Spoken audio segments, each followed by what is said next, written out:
we reached an agreement on petroling. We have gone back to where the situation was in 2020, and we can say with that the disengagement process with China, you can say, has been completed. The understanding, to my knowledge, is that we will be able to do the petroling which we were doing in 2020.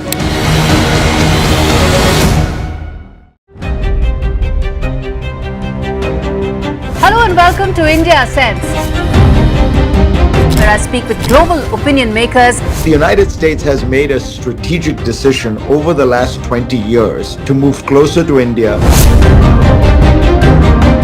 Now, a $7 trillion economy seems a perfectly conceivable number. If you want to be a national party, it's that you sort of accept the way the world is rather than want to endlessly hark back to how it was.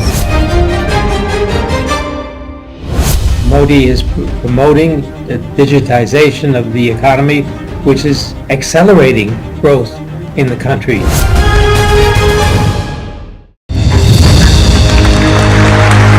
I now request the Honorable Prime Minister to launch NDTV World and address the summit. It was the grand launch of NDTV World by Prime Minister Narendra Modi.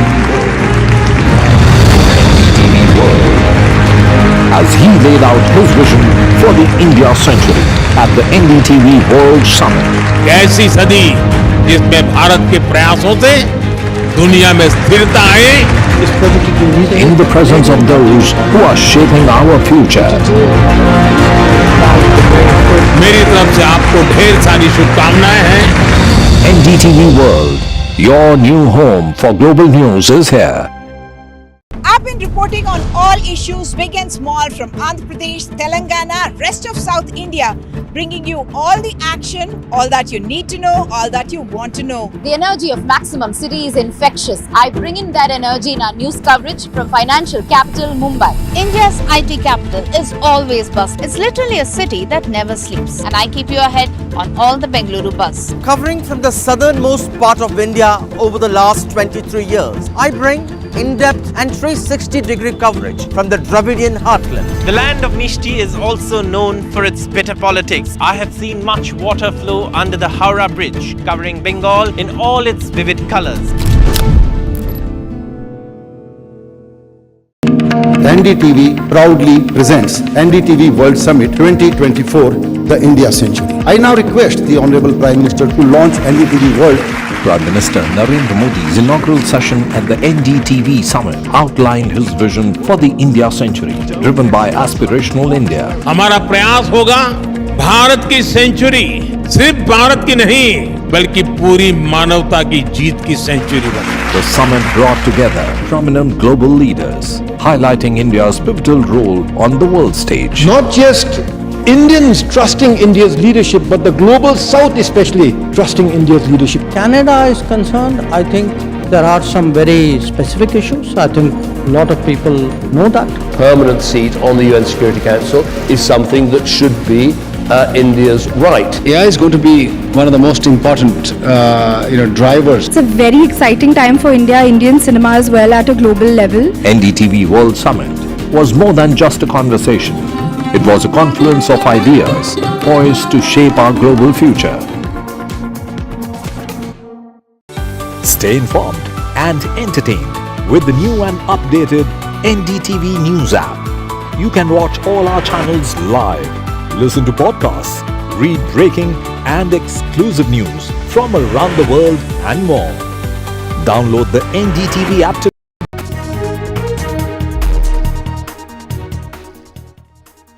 Welcome back. Former Indian women's hockey team captain Rani Ram announced her retirement, ending a 16-year career. The 29-year-old will sign off as one of India's most decorated hockey players after leading the women's team to its best ever finish at the Olympics, a fourth place at the Tokyo Games in 2021. Listen in. Hockey की queen Rani Rampal और 28 number की Jersey अब आप दोबारा मैदान पर खेलते हुए नहीं देख पाएंगे. रानी रामपाल ने हॉकी को अलविदा कह दिया.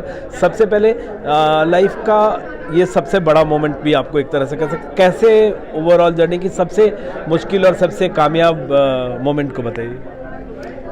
बहुत सारी मोमेंट्स है सर लाइफ में ना, जो बहुत अच्छी मोमेंट्स रही और काफ़ी सारे सेटबैक्स भी रहे, लेकिन इंडियन जर्सी डालना हमेशा ऑनर रहा है। एंड सबसे पहले जब इंडियन जर्सी मिली थी, मुझे लगता है वो एक सबसे खूबसूरत मैं बोलूँगी मेरे लिए एक पल था, क्योंकि उसी चीज़ के लिए हमने मेहनत की थी और आज उस बात का गर्व होता है कि 15 साल मैंने उस जर्सी को बड़े गर्व से डाला है। आपने 200 से ज़्यादा गोल किए, डबल सेंचुरी लगाई है, आपके सचिन के साथ भी फोटो देखे, आप रोल मॉडल भी रही। आपके लिए कौन रोल मॉडल रहा, अगर ओवरऑल जर्नी में देखें 1, 2, 3, 4 नाम? बिल्कुल सर, जैसे जैसे आप लाइफ में बढ़ते हो आपके रोल मॉडल्स भी आप बदलते हो, इन द सेंस कि जब छोटे थे तो अकेडमी में किसी सीनियर को लाइक सुरिंदर कौर, सुमन बाला, जसजीत कौर, सब इंडियन प्लेयर, हाँ सब बहुत साल इंडिया के लिए खेले, सो देवर माई रोल मॉडल्स कि मेरे को इनके जैसा बनना है। एंड जब मैंने उनके साथ इंडियन टीम में खेलना शुरू किया, then I started watching other people, जैसे और स्पोर्ट्स में ना मैरी कॉम, ये सब कि मेरे को और इनके जैसा बनना है कि मुझे ओलंपिक मेडल जीतना है, वो सब ना। सो बहुत सारे I thanks to every person जिसने मुझे इंस्पायर किया लाइफ में ना कुछ और अच्छा करने के लिए। अच्छा रानी, आप एक नए रोल में आई हैं, क्योंकि हम लोग तो आपको खेलते देखना चाह रहे थे, लेकिन आप मेंटोर बनी हैं और हॉकी लीग को और इस बार हॉकी क्वालिफाई नहीं कर पाई। क्या देखती है हॉकी का रोड मैप आगे, आप कहाँ जाता हुआ देखती हैं? बिल्कुल, मेरा जो एक नया रोल अभी विमेंस लीग में जो शुरू है मेंटरशिप का, and I will try my best कि जैसे मैंने अपनी फर्स्ट इनिंग में जो है काफ़ी लड़कियों को इंस्पायर किया और काफ़ी पैशन के साथ काम किया। पैशन तो स्टिल अभी भी वही रहेगा, क्योंकि हॉकी ने बहुत कुछ दिया और अभी हॉकी के लिए कुछ करने का टाइम है। एंड कि मैं यंग लड़कियों को जो है वो पैशन जो मेरे में है वो यंग लड़कियों में क्या वो पैशन डाल सकते हैं हम, ताकि उनके जो सपने हैं उनको साकार करने में हम उनकी किसी तरह मदद कर सकें। यस, वुमेंस हॉकी की बात करें, हमने क्वालिफाई नहीं किया पेरिस ओलंपिक्स के लिए, बट आई थिंक स्पोर्ट्स में हार जीत it's a part of sport. And अभी हमें पीछे नहीं देखना चाहिए, क्योंकि इट्स गॉन। अभी हमें नेक्स्ट 2028 के ऊपर फोकस करना चाहिए कि काफ़ी सारे यंगस्टर्स भी टीम में आए हैं, अभी हरिंदर सर भी कोच हैं, सो अभी काफ़ी सारी चीज़ें इंप्लीमेंट वो कर रहे हैं करने के लिए। सो या आई एम रियली श्योर कि हमारी टीम जो है 2028 ओलंपिक्स में क्वालिफाई करेंगे एंड अच्छा परफॉर्म करेंगे। अगेन बहुत लंबी जर्नी रही और इस जर्नी में हमेशा यही रहा कि कुछ ना कुछ हर दिन सीखना है, और अभी भी यही रहता है कि कुछ ना कुछ सीखना है। बिल्कुल शायद मैं भी कभी आज से मेरे से आप 10-12 साल पहले मेरे से पूछते तो मैंने भी नहीं सोचा था कि कभी मैं ऐसे बात कर पाऊँगी।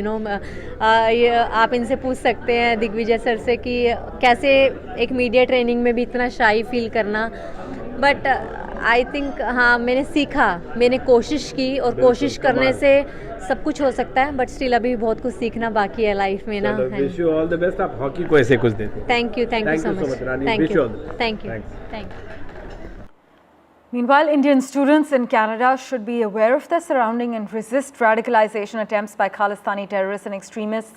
This is what Sanjay Kumar Varma, India's recalled High Commissioner, has urged the parents of students in Canada to do. He spoke to NDTV's Vishnu Shom. Listen in. What about Indian students? I believe we are the largest cohort of international students in Canada.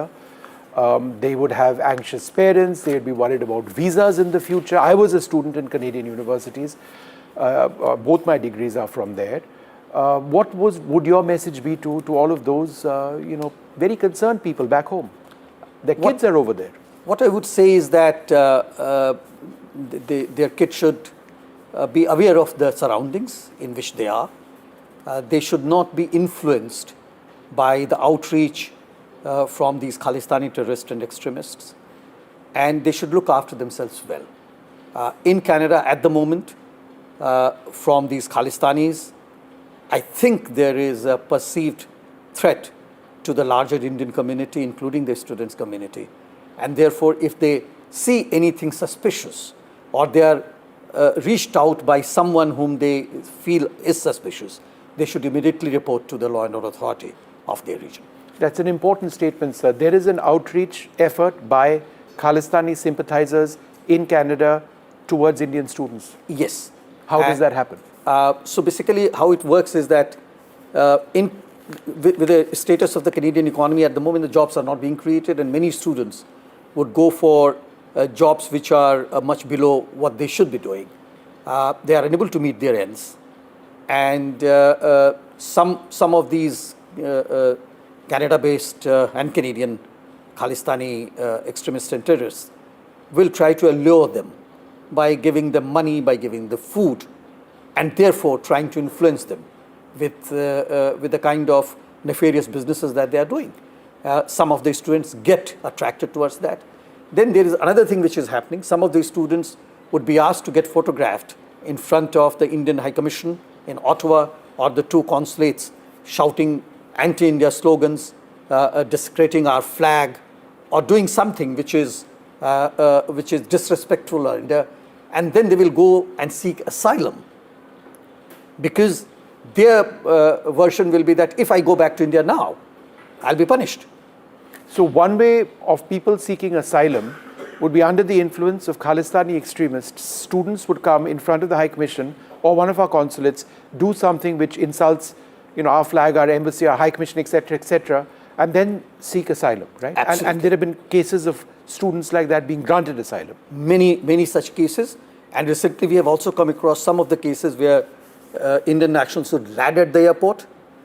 With the visa, Canadian visa, they will not be allowed in.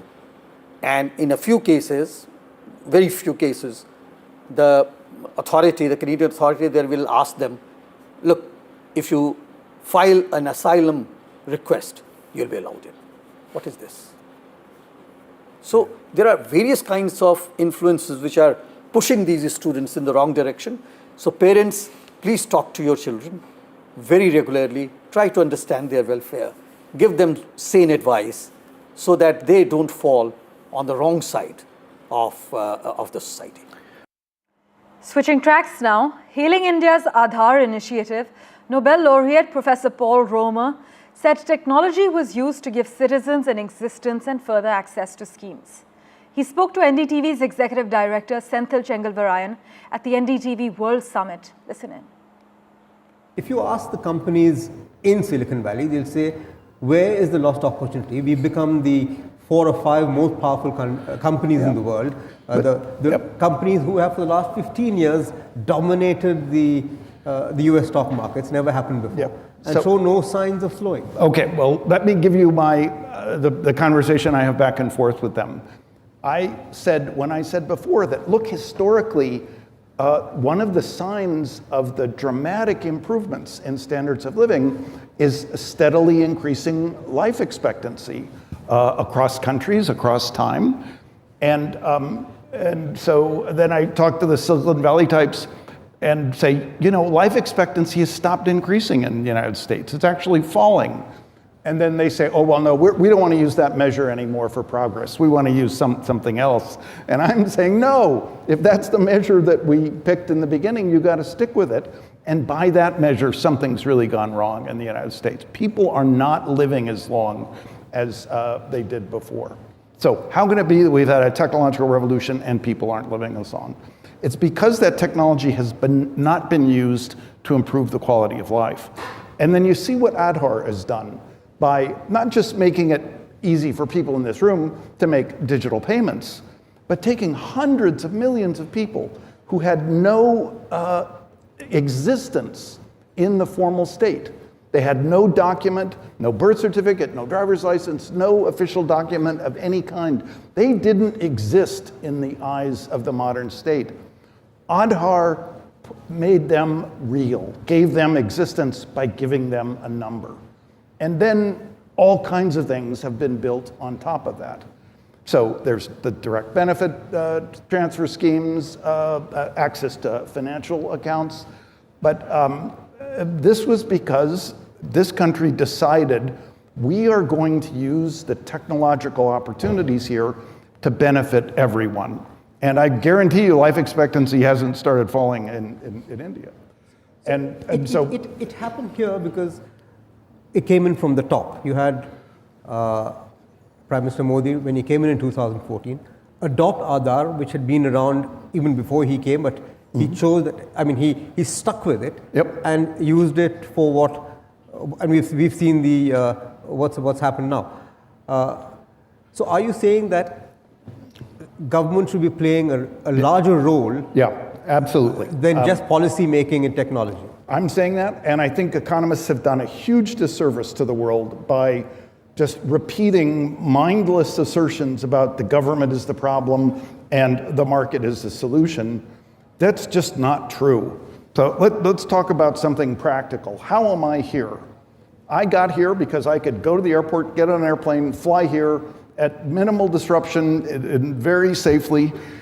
Why is it possible that I can do that? Well, there are all of these technologies of the jet engine, the GPS navigation system, the aeronautical insights about how to design the wings of an airplane.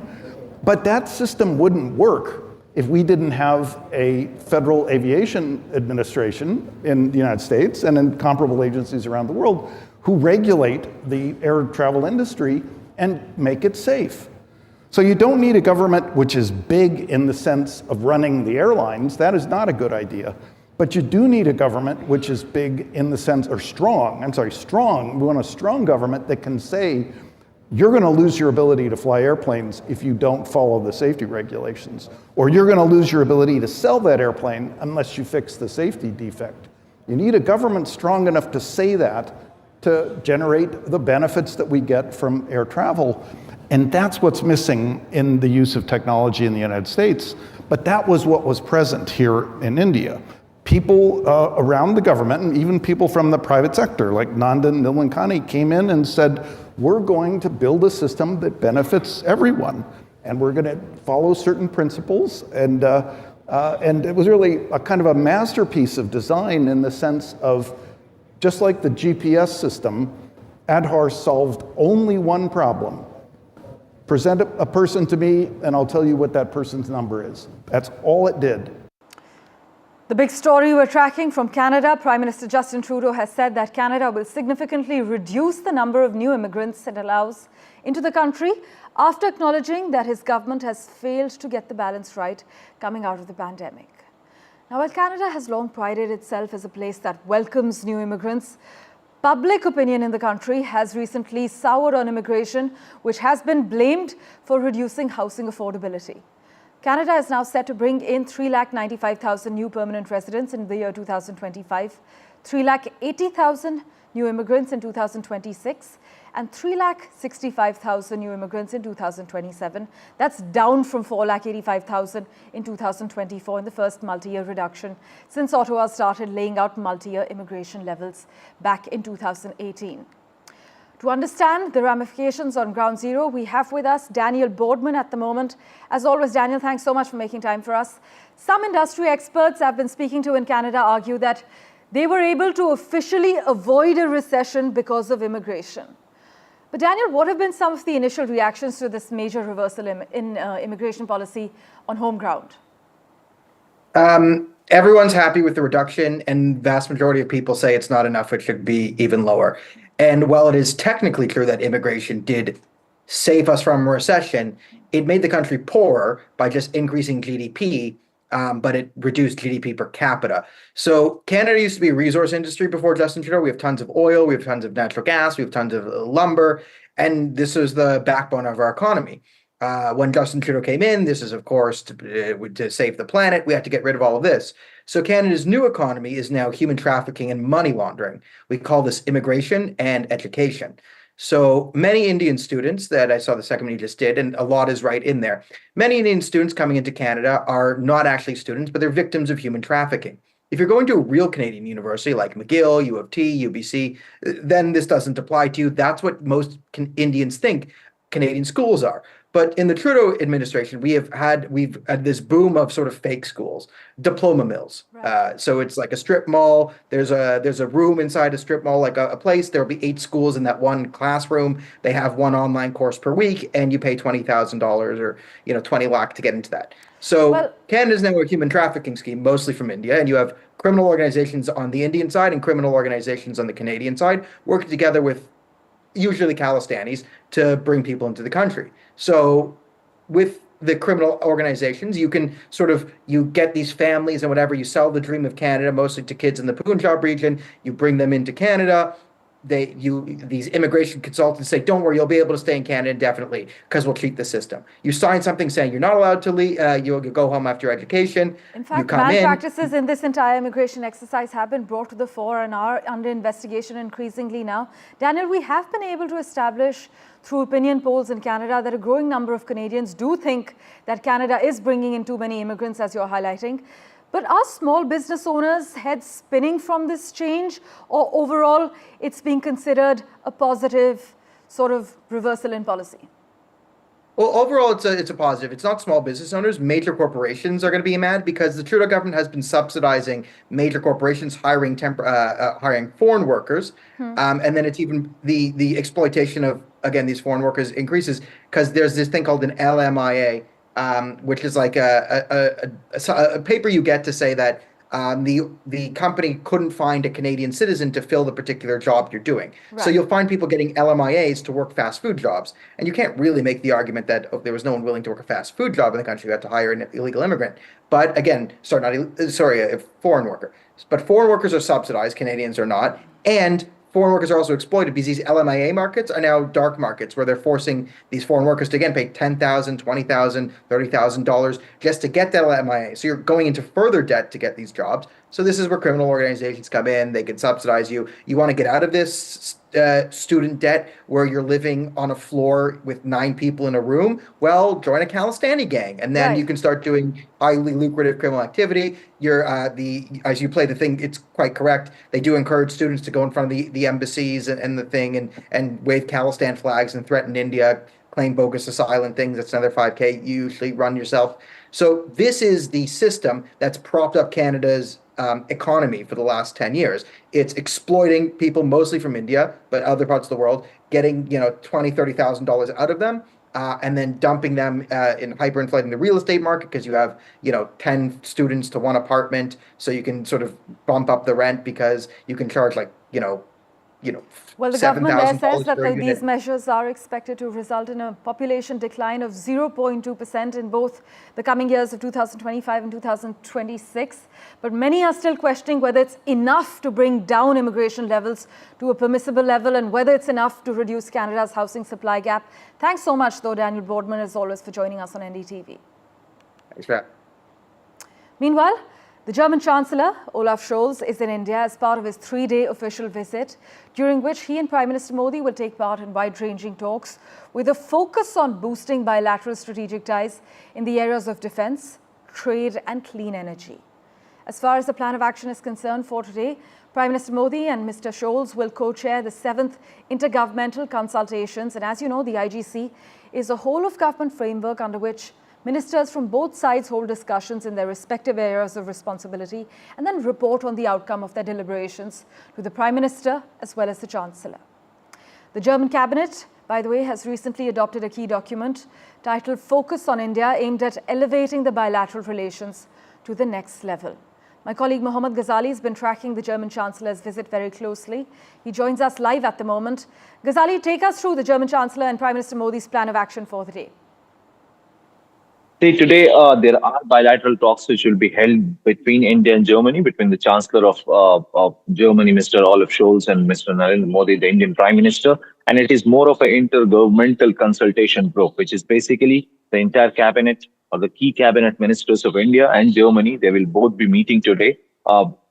Today at 10 a.m. around, the first meeting between Indian Prime Minister and German Chancellor, Mr. Olaf Scholz, will be held. But in the larger context, the relevance of this visit is very important. Why? We know that Germany's economy has taken a hit because of its involvement and assistance to the Ukraine-Russia war.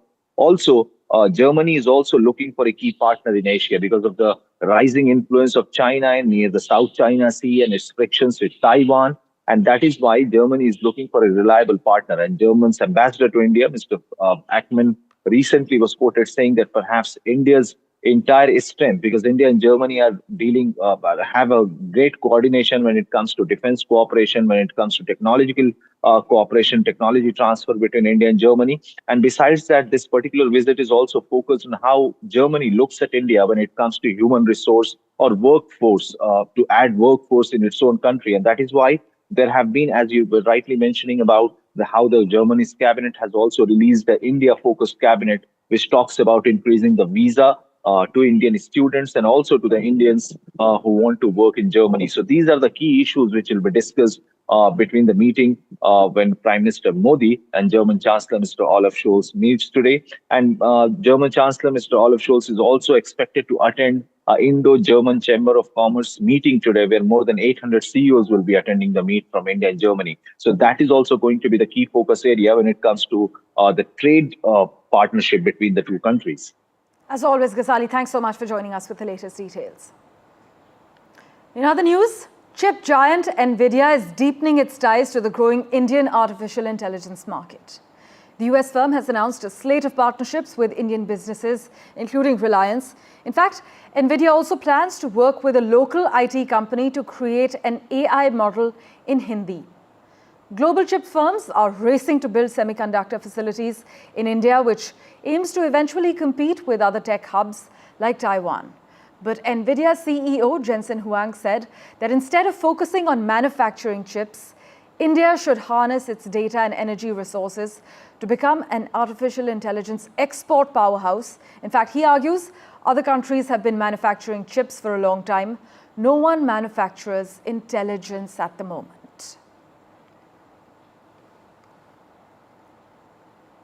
Well, switching tracks, Russian President Vladimir Putin has not denied US claims that North Korea had sent troops to Russia, but said that it was up to Moscow how to run its mutual defense clause with Pyongyang and accused the West of escalating the Ukraine war.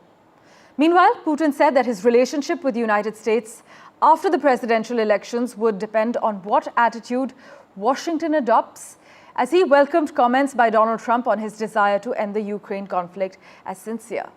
But the Kremlin leader struck a hardline tone, warning the West it was an illusion to think Russia could be defeated on the battlefield and that any peace deal would have to recognize Russia's control of swaths of Ukrainian territory.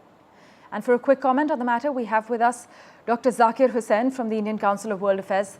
Thanks so much, sir, for joining us. Now, Putin essentially says the ball is in Washington's court on US-Russia ties, but in the backdrop of Trump's criticism of the scale of US military assistance for Ukraine, B, his apparent reluctance to blame Putin for Russia's full-scale invasion, and C, during the presidential debate, Trump's refusal to say whether he wants Ukraine to win the war.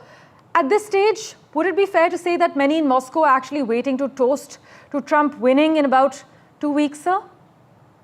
Yeah, of course, since long, we find that Trump and Putin has a close relation, but we don't know that whether this will continue or not, because the way Russia is developing a multi-global network, which has been shown in BRICS in Kazan, this does not suit to the interests of the United States. It has built a wide network with half of the population, and they are trying to dislodge de-dollarization and payments, developing parallel payment system.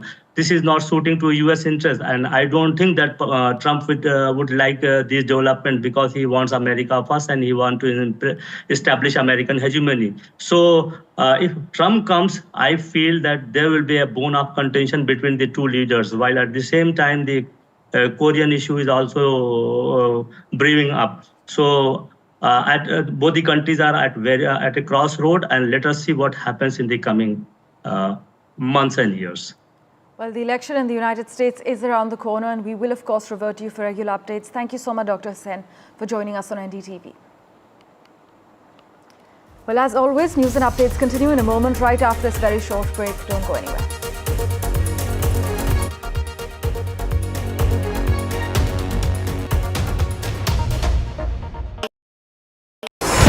NDTV proudly upholds its legacy of trust and credibility. According to the prestigious Reuters Institute's Digital News Report 2024, NDTV is the top-most news platform in the country.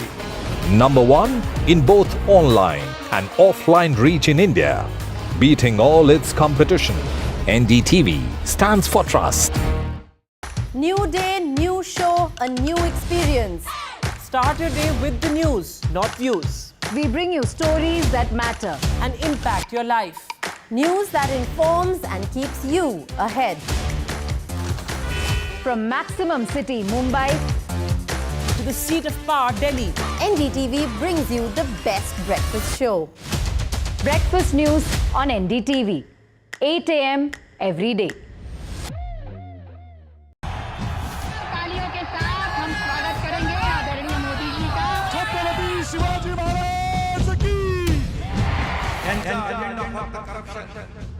Corruption was आमचा agenda आहे nation first. घोषणा आणि जनतेचे पैसे लुटणं. Cut commission आणि करप्शनला आमच्याकडे थारा नाही. त्यांचा परिवारवाद आमचा महाराष्ट्रवाद. महाराष्ट्रामध्ये 1,75,000 जागा रिक्त आहेत. मग का मिळत नाही? राज्याची जनतेच्या घमाच्या पैशाची तिजोरी लुटण्यासाठी हे सरकार आहे. पूर्वीच्या सरकारच्या काळामध्ये निधी देताना त्यांना असं वाटायचं की त्यांच्याच खिशातले पैसे चालले. शेतकऱ्यांना मोफत वीज देण्याचं काम आपल्या सरकारने सुरू केलं.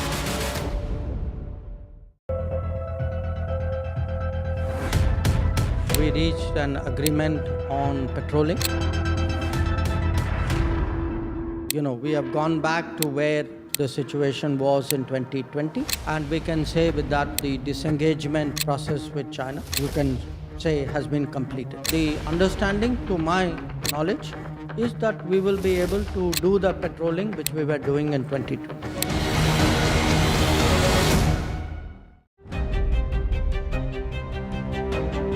Hello and welcome to India Sense, where I speak with global opinion makers. The United States has made a strategic decision over the last 20 years to move closer to India.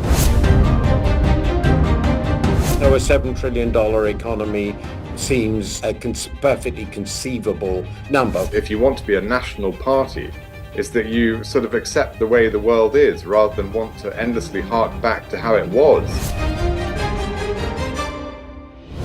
Modi is promoting the digitization of the economy, which is accelerating growth in the country.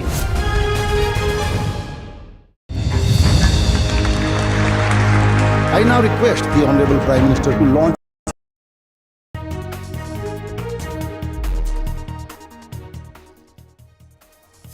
Hello and welcome to watching NDTV. I am Vedant Agarwal. Well, the German Chancellor is in India and he's met Prime Minister Narendra Modi. This ahead of key bilateral talks. Remember, the big focus is going to be clean energy and also strategic ties. India and Germany have been long-standing partners. We'll get you all the latest on that. What's the significance of this big bilateral meeting? All of that and more coming up. First, a quick look at the headlines. Pakistan pushes terror into Jammu and Kashmir as the new government takes shape. Days after External Affairs Minister S. Jaishankar's visit, Pakistan's terror module is back on the ground. In Jammu and Kashmir in just a week, 11 innocent lives lost. Severe Cyclone Dana makes landfall between Bidharkanika in the Kendrapura district and Damra in Bhadrak with a wind speed of around 110 kilometers per hour.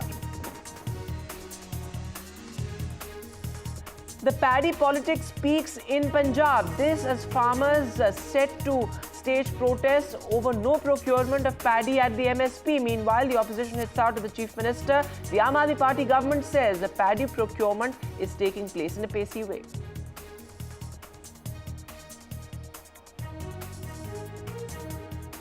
Baba Siddiki murder accused is now NIA's most wanted. Anmol Bishnoi is now on the anti-terror agency's most wanted list. Canada set to slash the number of immigrants that it welcomes. Prime Minister Justin Trudeau has announced that in a sharp reversal for a country that bet big on immigration is set to boost the economic prosperity and that long cast itself open to outsiders. German Chancellor in India as part of his 3-day official visit to India. He will, of course, be holding key bilateral talks with Prime Minister Modi. A big focus on strategic talks.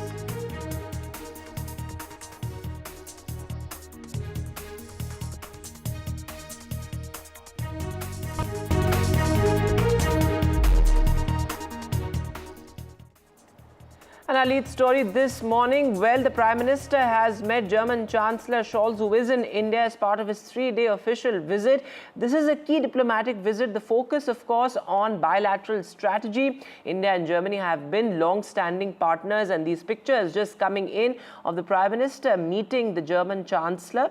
What are some of the key focus areas as far as this bilateral meeting is concerned? Let me go across live to Mohammad Ghazali. So, Ghazali, this is a key bilateral meeting. What are some of the focus areas? Of course, India and Germany have been trusted partners and allies. See, this is intergovernmental consultation meeting which is happening, or what we call the bilateral meeting between the two countries. And here, not just the Prime Minister and Mr. Olaf Scholz, the Chancellor of Germany, will be meeting, but the cabinet ministers, they will also be attending the meet, which you will see in the visuals.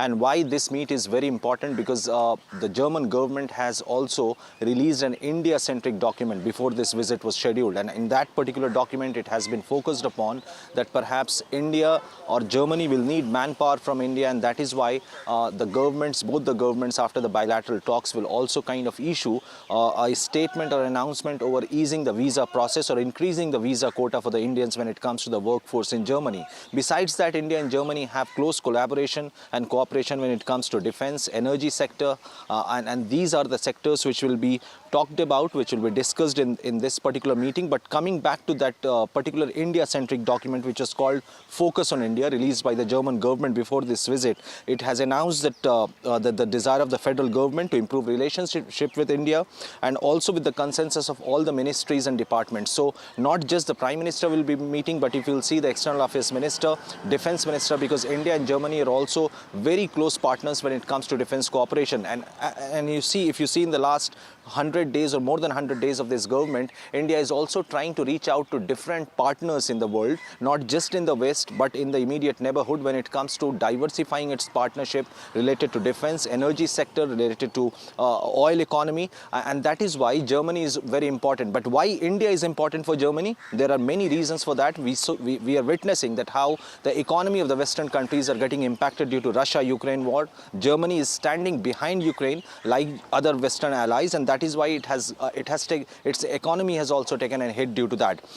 India is a growing global south, voice of the global south, and Germany knows that how China is growing its influence and also having a bickering relationship in the Asian region with its neighborhood. And that is why, being one of the Western countries, Germany is also looking for close partnership in the Asian region, India being one of those partners, and that is why this meeting is very important. Ghazali, thanks very much for joining us with the latest there. As Ghazali is reporting, an extremely important meeting, the IGC as it's called. And the big focus areas, of course, include defense cooperation. In fact, India has been pushing in that direction a great deal in the past 1 year, particularly with all the defense partnership talks that we've been having with the US, and now, of course, the German Chancellor in India, meeting Prime Minister, and a series of key meetings lined up as well.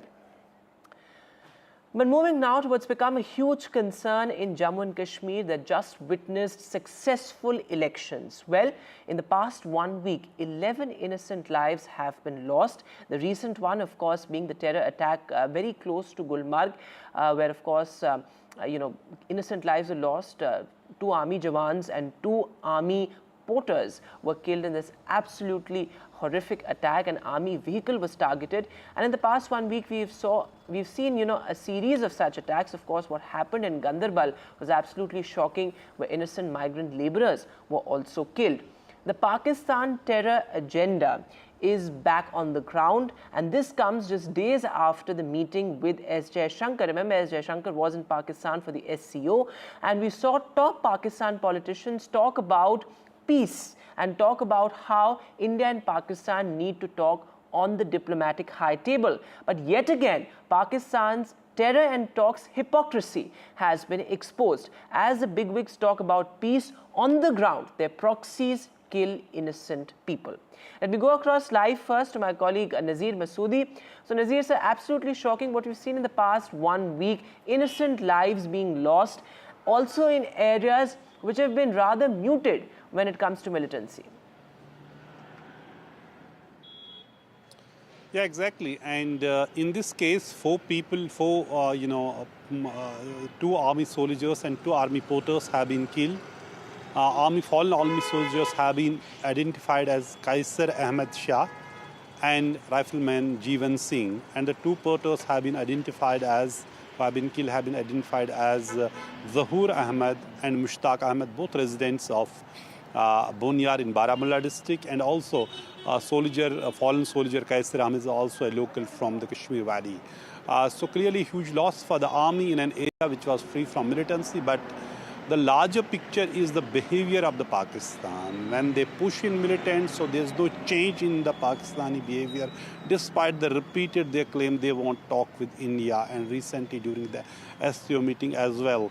But it's not something new which has happened overnight. We see for the last 3 years, there has been militant footprints have been increased to the south of Pir Panjal, and there have been series of attacks. And the last attack on the army was on 14th of September during the elections in Jammu and Kashmir, when in fact Prime Minister was in Doda region addressing a rally, when there was an attack in the same area in Kishtwar, 2 soldiers were killed and 2 others were injured. And yesterday we saw when J&K Lieutenant Governor, who is in charge of the security and law and order, was reviewing the security meeting and tells security force to go all out against the militants who have been involved in recent attacks, including attack on these migrant workers, in which 7 people, including a doctor, were killed.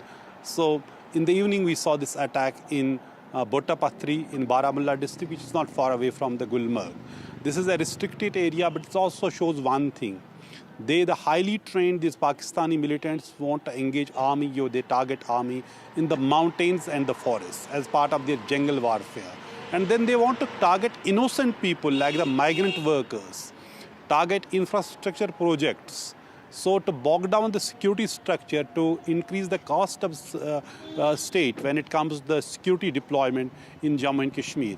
So it is a multi-pronged strategy we have seen Pakistan, and while as we saying there was hope that now the elections have taken place, people have decisively sent their message, people of Jammu and Kashmir, they want democracy, they want peace, they don't accept the violence. That was the bigger message, and they believe in the democracy, and democracy can deliver in Jammu and Kashmir. Yet we see these attacks. And as far as the security forces are concerned, Jammu and Kashmir Lieutenant Governor has said that he has asked the top army officials to carry out swift action and eliminate militancy. But that is not easy. That is easier said than done when it comes to areas like this where this attack has taken place in the mountains, in the forest. Because in the past we have seen after almost all attacks, militants have managed to escape after carrying out attacks. But security forces have a robust mechanism here to deal with militancy. There are bouts of violence. We have seen they changed their pattern. For example, when Prime Minister Narendra Modi took oath, 3rd time as the Prime Minister on 9th of this June, there was an attack on a Yatra bus, and then there was it was followed by series of attacks on the army. And now we see after new government has taken over in Jammu and Kashmir, elected government, we see spurt in militant attacks, even as the elected government in Jammu and Kashmir has no control over the security and the law and order. Absolutely. It is with the Lieutenant Governor and the central government. But clearly it shows a pattern, it shows the designs from across the border to keep the pot boiling in Jammu and Kashmir. Those are some very important points, Nazir, that you are making, that militancy perhaps changing its face, but clear designs of terror from across the border. Thanks very much, Nazir, for joining us with that. This, of course, has terrorism and militancy, and its a sudden spike after the elections poses a huge challenge to the newly elected government there as well. Let me bring in my guests this morning. In fact, Yogesh Gupta, former diplomat, is with us. Also, Major General Sanjay, Western Defence Analyst. Thanks very much, gentlemen, for being with us. Mr. Gupta, going across to you first. This is something that we've seen with Pakistan for years on end. It talks about peace on the diplomatic high table, but on the ground we see Pakistan backing terror modules, and that has not changed. India has made it clear, terror and talks cannot go together. But certainly that message is something that Pakistan hasn't been able to understand clearly. Yes, it's a little concerning because, we are getting different messages from Pakistan. We had Nawaz Sharif, the brother of the Prime Minister, who spoke in terms of India, Pakistan getting together, talking to each other, trying to resolve problems and so on. And our External Affairs Minister had recently gone there. He had informal conversations with his Pakistani counterpart, and he had also shown considerable interest. And then suddenly you have these terror attacks by from the armed forces. So one is really wondering, whether the armed forces and the civilian leadership, whether they are on the same page, or it's back to the there are games in the past, where the army was always trying to sabotage the initiatives being taken by the civilian leadership.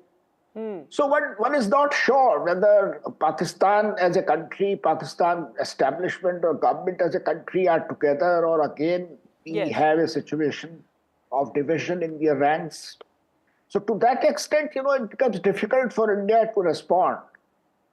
I think that's an important point of making, and Major General Sanjay come in on this, because in the past as well, we have seen that it's never a direct communication, perhaps, as far as the two civilian governments are concerned. It's always, the military establishment calling the shots in Pakistan, and that has not changed, it seems, given the fact that we still see on the diplomatic high table on various fora, leaders of Pakistan talking about peace in the neighborhood, talking about taking some sort of corrective measures when it comes to terrorism. But on the ground, nothing seems to have changed. So it's still the military establishment clearly that's calling the shots, or perhaps, with some sort of complicity of the civilian government as well.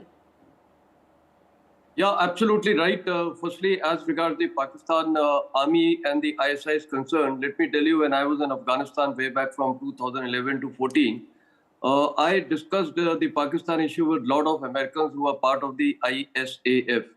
And they used to tell me that they got a lot of Pakistani officers to United States and Afghan officers for discussion and to bring peace in the region. But let me tell you, they were very candid. The Americans and the Afghanis told me that the Pakistan agenda is very clear. When I say Pakistan, I am implying Pakistan Army. Their agenda is to destabilize India. And as your spokesman said, Nazir, I think one very good word he stated, the Pakistan behavior. Now, there are two behavior patterns. One is the Pakistan behavior and one is the behavior pattern of the people of J&K. People of J&K have given a very decisive mandate in the elections, and they are for democracy, and this is their behavior pattern. They want peace and they want democracy. Whereas the Pakistani establishment, the Pakistan Army, and of course the controlled also the ISI. So let me tell you, their aim, their behavior is not going to change. They are going to keep this spot, this area hot, and their intent is to keep destabilizing India. And therefore, I totally agree. Terror and talks cannot go together. I think India as a nation needs to be very firm with Pakistan in every sphere of life, whether it is diplomacy, whether it is, the border deployments, whether it is trade, anything. We have to be totally against them, the way we have been firm with China. And it has paid off. You are aware what has happened recently on the eastern Ladakh side. Yes, so you're quite right in saying that that diplomatic strategy has paid off. But you also talked about the elections, and Yogesh Gupta come in on because the people of Jammu and Kashmir have sent a very clear message that they want democracy, they want peace in the valley, in the Jammu region, and that they want a stable government. There were times when we saw various Pakistani leaders also talk about how Kashmir wants this, or perhaps, we are the voice of Kashmir and so on and so forth. But that debate is settled once and for all. The people of Jammu and Kashmir have made it clear they want democracy, peace and stability. Yes, but Pakistani establishment, particularly the Pakistani armed forces and even the civilian leadership, they do not want to accept that message. They think that these people who have formed the government, they are only in a small minority, and that the people at large, they are still following, or they are still supporting what Pakistan wants.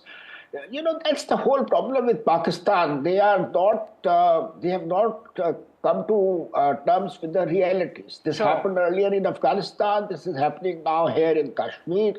In Afghanistan also, they wasted 20 years, decades, wasting their time on Taliban. And then Taliban finally said they don't trust Pakistan. Yeah. Same thing is happening here in Kashmir. Pakistani establishment doesn't understand that the people of Jammu and Kashmir, they want peace, stability, economic development. They want to move on. Yes, and as you said, that Pakistan is not perhaps able to accept that message and is rattled by the kind of successful elections we've had. Very quickly, Major General Sanjay, the last word to you. Do you think then there has to be some sort of a rethink as far as a diplomatic strategy vis-a-vis Pakistan is concerned? Yeah, very true. We have to have a rethink, and I think we need to be firm on every sphere. And not only that, I think I see hope now. since we are now having talks and on ground with the Chinese, I think once the disengagement takes place and de-escalation, we will have large number of troops available for redeployment back what they are lifted up from J&K. They'll be back in this area. And I think that will be very, very good message that our troops will take care of these terrorists. And I think that's the only way out. And diplomatically and politically, we have to be extremely strong with Pakistan. I think there is no denying the fact that they are never going to relent under they only require pressure. That is the way the Pakistan... Absolutely, and that is something that, the defense minister also said on the campaign trail, in fact, that, we want a peaceful neighborhood, and there was a sort of door that India opened, but Pakistan clearly has failed to walk the talk there. Thanks very much, gentlemen, for being with us this morning. Absolutely concerning there, the number of innocent lives that have been lost in Jammu and Kashmir, and now that civilians are being targeted. It's not just army jawans, and that's extremely shocking. But moving now to our other big focus this morning on NDTV, Cyclone Dana, well, it has made landfall on the Odisha coast, and still the West Bengal and Odisha authorities are on alert. Remember, as far as flight operations are concerned, both in the Kolkata airport and the Bhubaneswar airport, flight operations have resumed. In fact, the first flights arrived at both the airports, so that's a sort of a relief there, given the fact that it hasn't caused flight disruptions as much as one was expecting. But still, a word of caution there for all our viewers. If you are going to Bhubaneswar or Kolkata or any other parts of Odisha or West Bengal for that matter, do keep in mind that the situation is still not as normal. Kolkata largely has been spared though, but very strong winds and heavy rain being experienced in parts of both the states. I believe Saurabh Gupta is now live with us. Saurabh, going across to you, what's the situation on the ground as we speak?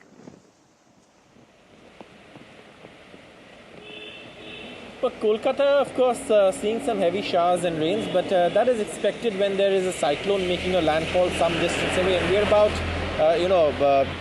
let's say, 300 kilometers away from Dhamra, where the landfall has happened. And that is something that we've seen, I beg your pardon, that we've seen this late last night and this morning. And of course, there is a lot of sort of concern over what these strong winds can do. But those winds have largely, now made landfall and passed into the land. However, the rain and winds will continue for some time before the cyclone, loses its intensity and, becomes just a normal cyclone and then a deep depression. So obviously, that is something that we will see. Now, it's picked up moisture in the sea, and of course, it'll dump it over land. And that is what exactly people are witnessing right now. Heavy rains accompanied by strong winds in several places of Odisha and West Bengal. The good thing is that we don't have news of casualties yet, and obviously this is something that is promising, because ultimately states like Odisha and West Bengal have put in a lot of effort and money into tackling cyclones, and if it's casualty free, it pays off. Though we can't say that we're the danger period is over yet, because still very heavy showers and rains continuing in certain parts of Odisha and West Bengal. All right, Saurabh, thanks very much for joining us with the latest there. So as Saurabh is reporting, heavy rain and strong winds in parts of Odisha as well as West Bengal, and that is expected given the fact that the cyclone made its landfall yesterday, and the situation is expected to get worse for some time, as the IMD had also pointed that out earlier, that now the cyclone is moving westward, so the impact will be felt more as far as West Bengal is concerned. But so far the situation doesn't seem as bad, because lakhs of people were evacuated in the past 2 days. Moving now to the big political headline. Well, the latest from poll-bound Maharashtra, Deputy Chief Minister Devendra Fadnavis is all set to file his nomination. In fact, these are pictures coming in of Devendra Fadnavis with his family, and this right ahead of his nomination. He's set to file his nomination papers from Nagpur Southwest. This has been his constituency, and this has been a BJP stronghold as well. Will he be able to retain that or not? That's a big question. Remember, Devendra Fadnavis is really fighting a battle for survival. He is somebody who took responsibility, remember, for the Lok Sabha drubbing that the BJP faced in Maharashtra. Maharashtra certainly turned out to be a big surprise for the BJP, for the Mahayuti, in fact, though Shinde and his Sena was still able to perform pretty well. The BJP really faced a poll drubbing. In fact, there you can see Devendra Fadnavis with his wife Amruta Fadnavis in those pictures right ahead of his big nomination day. He is really leading the BJP from the front as far as Maharashtra is concerned. He's the Deputy Chief Minister and one of the BJP's tallest leaders in the state as well. Let's quickly listen to what he had to say earlier. ये सही है कि मेरा छठवां चुनाव है, लेकिन जैसे पिछले 5 चुनावों में मेरे साथ जनता का भी आशीर्वाद था, माताजी का भी आशीर्वाद था, ऐसे ही इस समय भी वो आशीर्वाद रहेगा और बहुत अच्छे वोटों से मैं चुनकर आऊँगा. And well, moving now to some more news from Maharashtra. This, of course, is Devendra Fadnavis is set to file his nominations. But at the same time, Baba Siddiki, as expected, has joined Ajit Pawar's NCP. This comes days after the murder of his father, absolutely shocking murder of his father. In fact, his father was killed outside his office in Bandra, a murder that really stunned Mumbai and stunned Maharashtra. But as expected, Zishan Siddiki has now joined Ajit Pawar's NCP. Remember, Baba Siddiki had also switched from the Congress to the NCP, to Ajit Pawar's NCP, and this development is on expected lines. But let's quickly listen in to what Zishan Siddiki in fact told my colleague Paras Dama. Zeeshan Siddiqui हमारे साथ हैं. उन्होंने NCP Ajit Pawar गुट को अभी join किया है. Sir, Ajit Pawar गुट को ज्वाइन किया है, अपने फॉर्म लेने के लिए पहुंचे थे. सर, पूरा बताएं क्या मामला है. देखिए, जैसे आपको पता है कि आज अजीत दादा के नेतृत्व में, सुनील तटकरे जी के नेतृत्व में, प्रफुल्ल पटेल जी के नेतृत्व में मुझे वांद्रे पूर्व में लड़ने का फिर एक बार मौका मिला है. मेरे और मेरे साथी इधर आए हैं और मुझे पूरी उम्मीद है, यकीन है कि मैं फिर से वांद्रे पूर्व के लोगों के साथ रहूँगा, जीतूँगा और मेरा जो पिताजी का, बाबा सिद्दीकी जी का अधूरा सपना है, उनको वापस पूरा करूँगा. पूरी जनता मेरे साथ है और जो महाविकास आघाड़ी अपना खेल खेल रही है, तो इस कठिन समय में भी खेल खेल रही है, उसका जवाब वो जनता वोटों से देगी. ज़िशान, बांद्रा में जब आप थे उस समय आपने इतना आला काम किया कि लोग अभी भी आपके काम को मानते हैं. इस समय थोड़ा सा कठिन है, बाबा सिद्दीकी नहीं रहे, उसके बाद इस तरीके का निर्णय आपकी तरफ से आया है. क्या कारण थे जो इस निर्णय को आपने आगे बढ़ाया? मेरे पिताजी एक शेर थे, उनका खून मेरे रगों के अंदर है. तो कोई लोग कह रहे थे कि मैं चुनाव के मैदान को छोड़ के जाऊंगा, तो मेरे पिताजी ने मुझे ऐसा बड़ा नहीं किया था. उनकी लड़ाई है, आगे मुझे लड़नी है, लड़ेंगे और जीतेंगे. जिसने सम्मान दिया है उसके साथ आखिरी दम तक रहेंगे. Let me go across to my colleague Radhika Ramaswamy joining us live. So Radhika, this was on expected lines. Baba Siddiki, of course, also switched from the Congress to Ajit Pawar's NCP, but a rather emotional Zishan Siddiki there. And this is going to be a very crucial political battle for him. Absolutely, a very crucial political battle as far as Zishan Siddiki is concerned. A very emotional one as well after the passing away of Baba Siddiki. Just a couple of weeks back, him joining NCP Ajit Pawar faction on expected lines because Zishan Siddiki was expelled from Congress party on allegations of cross-voting during legislative council elections. Of course, he had denied these charges, but he was expelled from the party. In fact, his father had earlier left broken ties with the Congress party after being with them for many, many decades and then joining NCP Ajit Pawar faction early this year. But Zishan continued to be part of the Congress party. He was the MLA from Bandra East, but things turned sour with the Congress party, around the time when the Legislative Council elections happened. There were allegations thrown, a lot of spats among the leaders as well. After which now Zishan Siddiki deciding to follow the footsteps of his late father and joining NCP Ajit Pawar party. Now, for Zishan Siddiki, this is an emotional moment. He did make that emotional speech post that, remembering his father as well. But also, a lot of sympathy factor also perhaps working for Zishan Siddiki at this hour. So it could be, politically speaking, advantage NCP Ajit Pawar faction at this point. But very, crucial political developments there. We know for a fact that MVA had fielded another candidate from UBT Sena side just a couple of days back, which did not go down well with Zishan Siddiki. He did put out a message on Twitter, saying that he's been betrayed in his constituency. This is a stronghold of Siddiki. Bandra East and Bandra West, of course, Baba Siddiki had won from, Bandra multiple times. He's a veteran leader from there. Zishan Siddiki also an MLA from there. So him not being given ticket by the MVA did not go down well with him, and hence this, switching over to NCP Ajit Pawar faction. Radhika, thanks very much for joining us for the latest there. As Radhika is reporting, it's going to be a very important battle for Zishan Siddiki, and this has been a stronghold of the Siddikis, and Zishan Siddiki on expected lines joining Ajit Pawar's NCP. But moving now to what has become a huge political face-off in Punjab, and this is over paddy procurement. Remember, paddy procurement has always been a politically contentious issue as far as Punjab is concerned, but now the opposition upping the ante on the Aam Aadmi Party government, saying that paddy is not being procured at the minimum support price. This, of course, is farmers are also up in arms. In fact, farmers have said that they will protest against paddy not being procured at the pace at which it should. In fact, they are also planning a huge chakka jam there. The Aam Aadmi Party government says that, well, paddy is being procured at the pace at which it should. Take a look at how this political face-off played out. ਤੁਹਾਨੂੰ ਸਭ ਨੂੰ ਪਤਾ ਕਿ ਪੰਜਾਬ ਦੇ ਅੰਦਰ paddy ਦੀ procurement ਦਾ ਸਿਲਸਿਲਾ ਚੱਲ ਰਿਹਾ।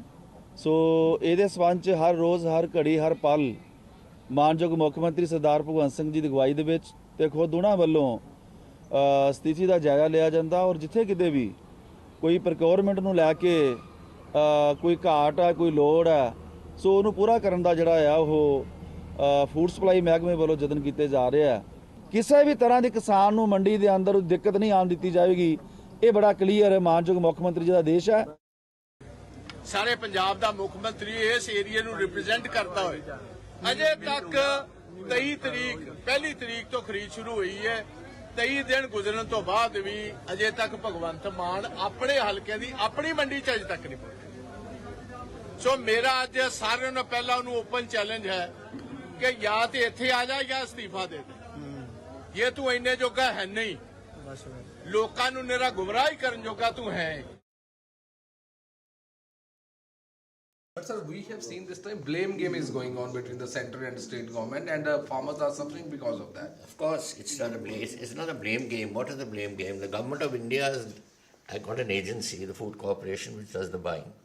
So that is one side of the story. The other side, how much is the Food Corporation to buy is told by the Punjab government. We here in the Punjab government make an assessment as to how much paddy is coming or how much wheat is coming, and that money is then the FCI is told, and the FCI produces a check to the Punjab government which buys on their behalf. Now that means they haven't done their exercise properly. The FCI should have done it. That's one. And secondly, the Punjab government should have done it. This coordination takes place months in advance. It is not taking place on the spur of the moment. And money is made available. So why, when we could do it, and my government did it for 10 years, 10 procurements we did, how come these chaps can't do it? Well, yes, of course, this crop lifting has become one of the major political issue in the state of Punjab, and we have seen the farmers, they say they don't have any resort at this point of time. They are forced to go for blockage of our various roads in Punjab. We have seen yesterday they held a press conference where they had already claimed they are suffering because this crop is not being lifted from our various mandis, and so many times they have already held a various meeting with the various officers, but they are not able to find out any solution for this thing. We have seen today the former Chief Minister of Punjab, Captain Amrinder Singh, he is also visiting Khanna Mandi. That is also one of the largest mandi which is in Punjab, in Khanna district, where he is already going to take a stock of situation. At the same time, we have seen whether it's the center or the state government, they have been claiming they want that there should be smooth lifting of crop from the various mandis, but we have seen a lot of issues which the farmers have already been raised, and now this issues has already become a political issue in the state of Punjab. We have seen one side, Aam Aadmi Party has been claiming they are trying to give all the help to the farmers, and they are trying to lift the crop from the various mandis so that the farmers should not face any problem.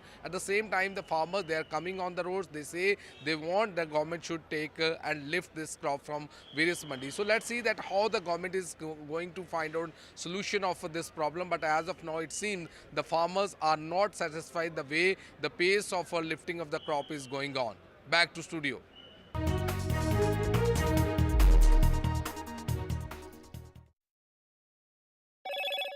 Hello, Moto. Motorola Edge 50 Pro, world's first AI-powered pro-grade camera.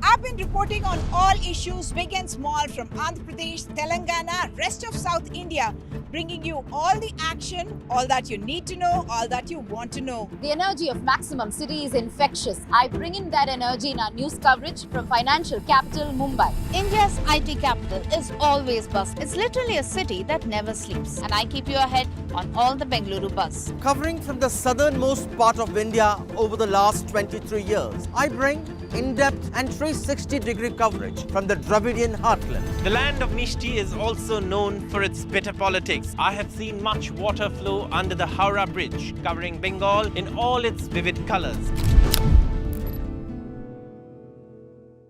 NDTV proudly presents NDTV World Summit 2024, the India Century. I now request the Honorable Prime Minister to launch NDTV World. Prime Minister Narendra Modi's inaugural session at the NDTV Summit outlined his vision for the India Century, driven by aspirational India. हमारा प्रयास होगा भारत की century सिर्फ भारत की नहीं बल्कि पूरी मानवता की जीत की सेंचुरी बने. The summit brought together prominent global leaders, highlighting India's pivotal role on the world stage. Not just Indians trusting India's leadership, but the global South especially trusting India's leadership. Canada is concerned, I think there are some very specific issues. I think a lot of people know that. Permanent seat on the UN Security Council is something that should be India's right. AI is going to be one of the most important drivers. It's a very exciting time for India, Indian cinema as well at a global level. NDTV World Summit was more than just a conversation. It was a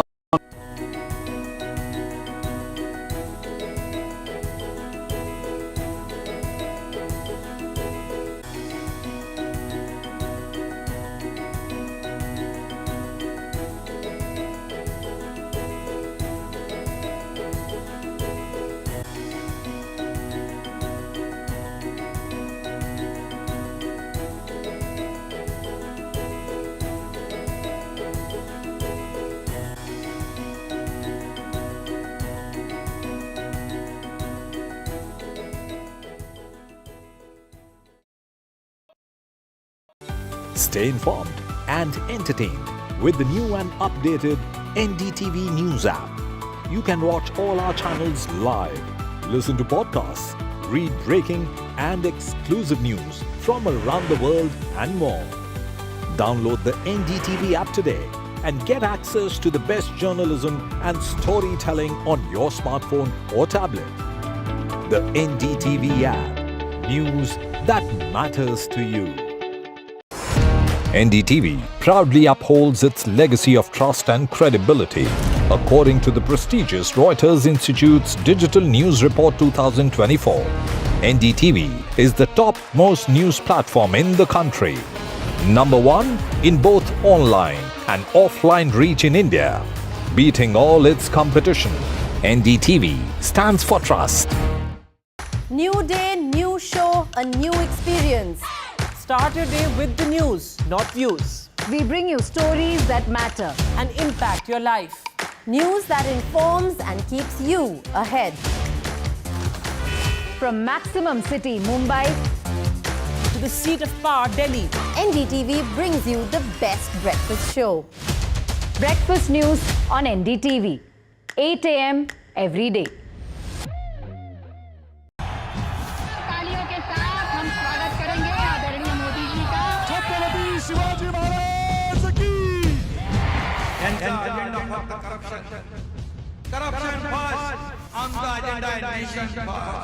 घोषणा आणि जनतेचे पैसे लुटणं. Cut commission आणि करप्शनला आमच्याकडे थारा नाही. त्यांचा परिवारवाद आमचा महाराष्ट्रवाद. महाराष्ट्रामध्ये 1,75,000 जागा रिक्त आहेत. मग का मिळत नाही? राज्याची जनतेच्या घमाच्या पैशाची तिजोरी लुटण्यासाठी हे सरकार आहे. पूर्वीच्या सरकारच्या काळामध्ये निधी देताना त्यांना असं वाटायचं की त्यांच्याच खिशातले पैसे चालले. शेतकऱ्यांना मोफत वीज देण्याचं काम आपल्या सरकारने सुरू केलं.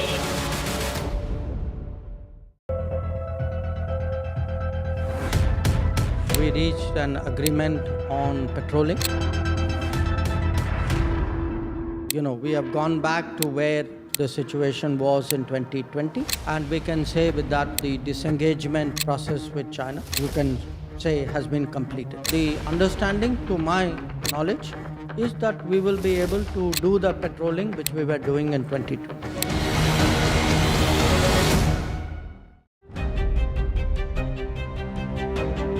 Hello and welcome to India Sense, where I speak with global opinion makers. The United States has made a strategic decision over the last 20 years to move closer to India.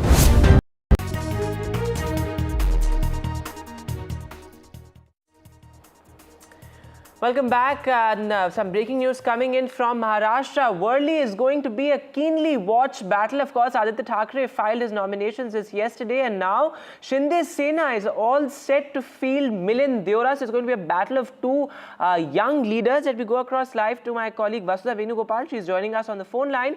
So Vasudha, Worli has traditionally been a Sena, a Thackeray stronghold, but this time the battle just has gotten much more interesting with Milind Deora, a young face of the Shinde Sena, being fielded from Worli. Absolutely.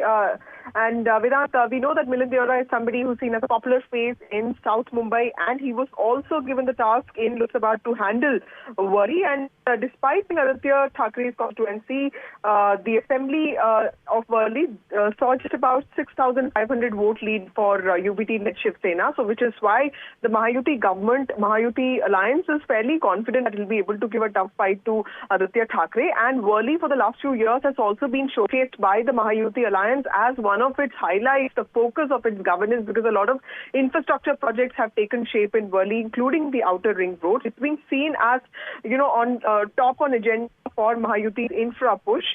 It's specifically, under Eknath Shinde. Milind Deora is a two-time MP from South Mumbai. He's also a Rajya Sabha member. So clearly this fight is going to be very important. And more importantly, it also gives out a message that the Mahayuti, specifically Shinde Shiv Sena, wants to take the bull by the horns, and it doesn't, it's not shying away from a fight where one of the key Thackeray's involved. All right, Vasudha, thanks very much for joining us with the latest there. As Vasudha is reporting, Shinde Sena all set to take on the UBT Sena in Worli, which, as I said, has been a Thackeray stronghold for decades, in fact. And it's going to be a very interesting battle between two young, popular faces of Mumbai, Aditya Thackeray and Milind Deora. And moving now to some international news, well, Canada is all set to walk the talk as far as its new immigration policy is concerned. Now, remember, Prime Minister Justin Trudeau had said earlier as well that immigration needs to be cut down. In fact, he's reiterated that point, saying that Canada will significantly reduce the number of new immigrants it allows into the country after acknowledging that his government failed to get the balance right coming out of the pandemic. While Canada has long prided itself as a place that welcomes new immigrants, public opinion in the country has recently soured on immigration, which has been blamed for reducing housing affordability. So essentially the point here is that Justin Trudeau and his government are looking to be more protectionist about, their own inhabitants, their own business people, and which is why perhaps to make sure that the opportunities are not taken away by immigrants, this big move there by the Trudeau government. Let me go across live to Vishal. So Vishal, this has been something that the Trudeau government has been mulling over in the past couple of months. How could this potentially affect Indians? Because Canada is a very popular destination for Indian students, and that's something that we've seen only rise in the past few years. That is correct, Vedant. So every year, lakhs of Indian students have been, going to Canada to, study, to have a better living condition there, because Canada has one of the best living conditions in the whole world. So Indians go to those shores for that, but all of that will have to be curtailed now, because as you mentioned, there has been a significant drop in the number of immigrants that the country is ready to take now. This will mark a big shift in the Canadian policies, because Canada is known for taking in immigrants and giving them good living conditions and also providing them good economic opportunities, employment opportunities. Also, all of that will have to be under the scanner now. There have been other restrictions as well, such as some restrictions on temporary foreign workers, and now in the latest, this 21% restriction on the number of immigrants coming in. So each year, about 5 lakh immigrants go to Canada, and that will be brought down to about 3,90,000 as far as the figures from the Canadian government is concerned. And the Prime Minister of Canada himself went to X and said that they want to significantly drop the number of immigrants coming into the country. This relates to the fact that there was a recent survey which said that only about 58% of Canadians believe that there are too many immigrants inside the country. So this is the first time in the last 25-30 years that a majority of Canadians want the immigration numbers to be brought down. So all of that has come into play, and it has resulted in sort of reversal of the whole policy. Vishal, thanks very much for joining us for the latest there. As Vishal is pointing out, this could potentially impact Indians as well, particularly Indian students for whom Canada is a really hot destination. Moving now to a fascinating conversation that we had with Nobel laureate Paul Varma at the NDTV World Summit. Well, he's somebody who's spoken a great deal about UPI, Adhar, and how it's changed not just the Indian landscape, but has inspired many other countries as well. Take a look. If you ask the companies in Silicon Valley, they'll say, where is the lost opportunity? We've become the 4 or 5 most powerful companies in the world. The companies who have for the last 15 years dominated the US stock markets, never happened before. And so no signs of slowing. Okay, well, let me give you my the conversation I have back and forth with them. When I said before that, look, historically, one of the signs of the dramatic improvements in standards of living is steadily increasing life expectancy across countries, across time. And so then I talk to the Silicon Valley types and say, all right, let's cut across live to where the Prime Minister is speaking. This, of course, after the meeting with the German Chancellor. Chancellor सोच चौथी बार भारत आए हैं, पहले mayor के रूप में और 3 बार chancellor बनने के बाद उनका यहां आना भारत जर्मनी संबंधों पर उनके फोकस को दिखाता है। 12 साल के बाद भारत में Asia Pacific conference of German business का आयोजन हो रहा है। एक तरफ यहां सीईओ की फोरम की बैठक हो रही है, दूसरी तरफ हमारी नौसेना साथ में अभ्यास कर रही है। गोवा में German naval ships port call पर है और अब से थोड़ी ही देर में भारत और जर्मनी के बीच 7वें इंटर गवर्नमेंटल कंसल्टेशन का भी आयोजन होना है। यानी हर कदम, हर मोर्चे पर भारत और जर्मनी की दोस्ती गहरी हो रही है। साथियों, ये साल भारत जर्मनी स्ट्रैटेजिक पार्टनरशिप का 25वां वर्ष है। अब आने वाले 25 वर्ष इस पार्टनरशिप को नई बुलंदी देने वाले हैं। हमने आने वाले 25 वर्षों में विकसित भारत का एक रोडमैप बनाया है। मुझे खुशी है कि ऐसे महत्वपूर्ण समय में जर्मन कैबिनेट ने focus on India document release किया है। विश्व की 2 सशक्त डेमोक्रेसीज, विश्व की 2 लीडिंग इकोनॉमीज साथ मिलकर कैसे फोर्स फॉर ग्लोबल होती हैं। फोकस ऑन इंडिया डॉक्यूमेंट में उसका ब्लूप्रिंट है। इसमें स्ट्रैटेजिक पार्टनरशिप को होलिस्टिक तरीके से आगे बढ़ाने की अप्रोच और कमिटमेंट साफ दिखता है। खासतौर पर भारत की पावर पर जर्मनी ने जो भरोसा जताया है वो अद्भुत है। जर्मनी ने स्किल्ड भारतीयों के लिए हर वर्ष मिलने वाले वीजा की संख्या 20,000 से बढ़ाकर 90,000 करने का फैसला किया है। मुझे विश्वास है कि इससे जर्मनी की ग्रोथ को नई गति मिलेगी।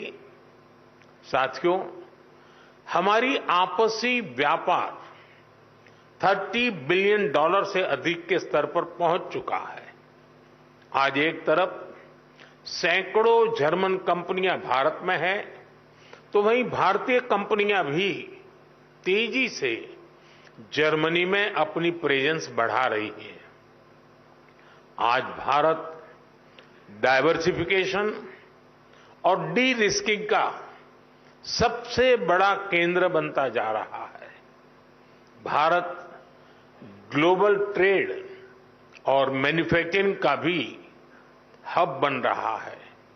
ऐसे में आपके लिए make in India, make for the world का ये सबसे उपयुक्त समय है। साथियों, ईयू और एशिया पैसिफिक क्षेत्र के बीच संबंध मजबूत करने में एशिया पैसिफिक कॉन्फ्रेंस का महत्वपूर्ण रोल रहा है। लेकिन मैं इस मंच को सिर्फ ट्रेड और इन्वेस्टमेंट के सीमित दायरे में ही नहीं देखता हूं। मैं इसे इंडो पैसिफिक क्षेत्र और विश्व के बेहतर भविष्य की साझेदारी के रूप में देखता हूं। दुनिया को स्टेबिलिटी और सस्टेनेबिलिटी की जरूरत है। ट्रस्ट और ट्रांसपेरेंसी की जरूरत है।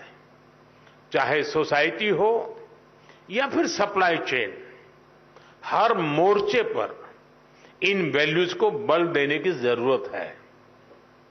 इनके बिना कोई भी देश, कोई भी रीजन अपने बेहतर फ्यूचर की कल्पना नहीं कर सकता। इंडो पैसिफिक रीजन तो दुनिया के फ्यूचर के लिए बहुत जरूरी है। ग्लोबल ग्रोथ हो, पॉपुलेशन हो, स्किल्स हो, इस रीजन का कंट्रीब्यूशन और पोटेंशियल दोनों बहुत व्यापक है। इसलिए इस कॉन्फ्रेंस का महत्व और भी बढ़ जाता है। फ्रेंड्स, भारत की जनता एक स्टेबल पॉलिटी और प्रिडिक्टेबल पॉलिसी इकोसिस्टम को बहुत महत्व देती है। यही वजह है कि 60 साल बाद एक सरकार को लगातार थर्ड टर्म मिला है। भारत की जनता का ये ट्रस्ट बीते एक दशक में रिफॉर्म, परफॉर्म, ट्रांसफॉर्म वाली गवर्नेंस के कारण मजबूत हुआ है। जब देश का सामान्य नागरिक ये सोच रहा है, तब आप जैसे बिजनेस के लिए, आप जैसे इन्वेस्टर्स के लिए भारत से बेहतर स्थान क्या हो सकता है। साथियों, आज भारत डेमोक्रेसी, डेमोग्राफी, डिमांड और डेटा, इसके 4 मजबूत पिलर्स पर खड़ा है। टैलेंट, टेक्नोलॉजी, इनोवेशन और इंफ्रास्ट्रक्चर भारत की ग्रोथ के टूल्स हैं। इन सभी को ड्राइव करने वाली एक और बड़ी ताकत आज भारत में है। ये ताकत है एस्पिरेशनल इंडिया, यानी एआई, आर्टिफिशियल इंटेलिजेंस और एआई एस्पिरेशनल इंडिया की डबल ताकत भारत के पास है। और एस्पिरेशनल इंडिया को हमारा यूथ ड्राइव कर रहा है। बीती सदी में डेवलपमेंट को मुख्यतः नेचुरल रिसोर्सेज ने गति दी थी। 21st सेंचुरी को ह्यूमन रिसोर्स और human innovation. All right, so the Prime Minister addressing there after his crucial meeting with the German Chancellor, reiterating some of his points as far as strategic ties with Germany is concerned, and also that important point he made about AI, that it's, not just AI that is India's strength, but also aspirational India, something that he spoke about at the NDTV World Summit as well. This remains our top focus on NDTV. For now, a short break.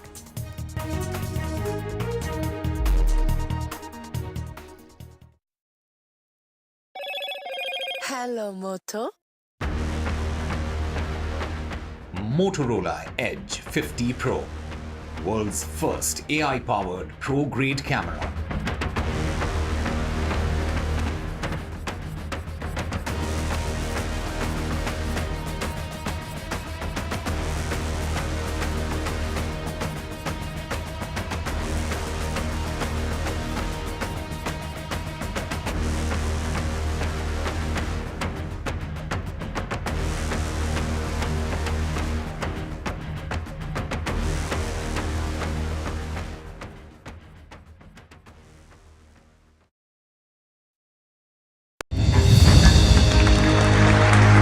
I now request the Honorable Prime Minister to launch NDTV World and address the summit. It was the grand launch of NDTV World by Prime Minister Narendra Modi. NDTV World, as he laid out his vision for the India century at the NDTV World Summit. ऐसी सदी जिसमें भारत के प्रयासों से दुनिया में स्थिरता आए, in the presence of those who are shaping our future. मेरी तरफ से आपको ढेर सारी शुभकामनाएं हैं। NDTV World, your new home for global news is here. I've been reporting on all issues, big and small, from Andhra Pradesh, Telangana, rest of South India, bringing you all the action, all that you need to know, all that you want to know. The energy of Maximum City is infectious. I bring in that energy in our news coverage from financial capital Mumbai. India's IT capital is always bustling. It's literally a city that never sleeps. And I keep you ahead on all the Bengaluru buzz. Covering from the southernmost part of India over the last 23 years, I bring in-depth and 360-degree coverage from the Dravidian heartland. The land of Mishti is also known for its bitter politics. I have seen much water flow under the Howrah Bridge, covering Bengal in all its vivid colors. NDTV proudly presents NDTV World Summit 2024, the India Century. I now request the Honorable Prime Minister to launch NDTV World. Prime Minister Narendra Modi's inaugural session at the NDTV Summit outlined his vision for the India Century, driven by aspirational India. हमारा प्रयास होगा भारत की century सिर्फ भारत की नहीं बल्कि पूरी मानवता की जीत की सेंचुरी बने. The summit brought together prominent global leaders, highlighting India's pivotal role on the world stage. Not just Indians trusting India's leadership, but the global South especially trusting India's leadership. Canada is concerned, I think there are some very specific issues. I think a lot of people know that. Permanent seat on the UN Security Council is something that should be India's right. AI is going to be one of the most important drivers. It's a very exciting time for India, Indian cinema as well at a global level. NDTV World Summit was more than just a conversation. It was a confluence of ideas poised to shape our global future. Stay informed and entertained with the new and updated NDTV News app.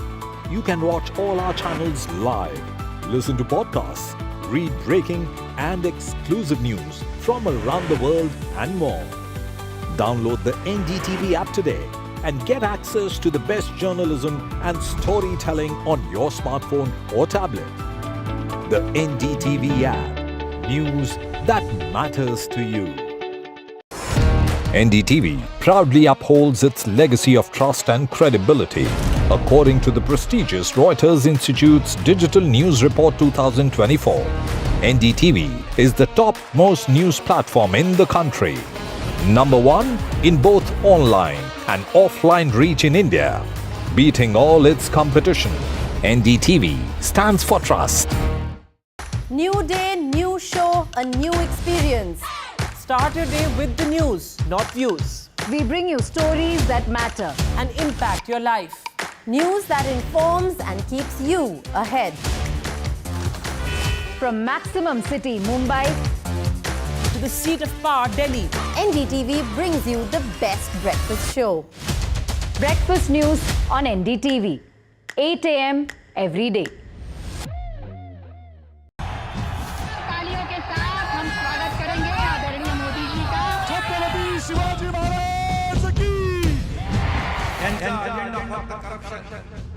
Corruption first, आमचा agenda आहे nation first. घोषणा आणि जनतेचे पैसे लुटणं. Cut commission आणि करप्शनला आमच्याकडे थारा नाही. त्यांचा परिवारवाद आमचा महाराष्ट्रवाद. महाराष्ट्रामध्ये 1,75,000 जागा रिक्त आहेत.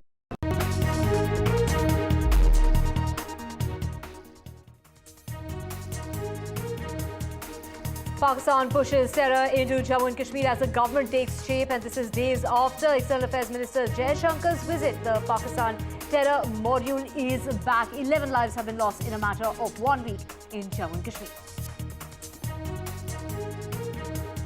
Severe Cyclone Dana makes a landfall, and it has brought in very heavy showers. A red alert warning has been sounded off, and the impact is being felt not just in West Bengal and Odisha, but all the way till Jharkhand.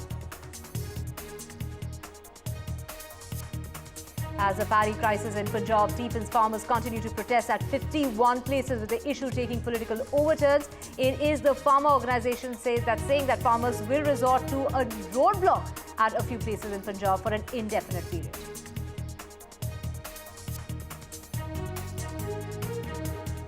And Baba Siddiki murder accused Anmol Bishnoi is now on the NIA's most wanted list. With the NIA has now put him in that most wanted list. He's also responsible for the firing that took place outside Salman Khan's residence.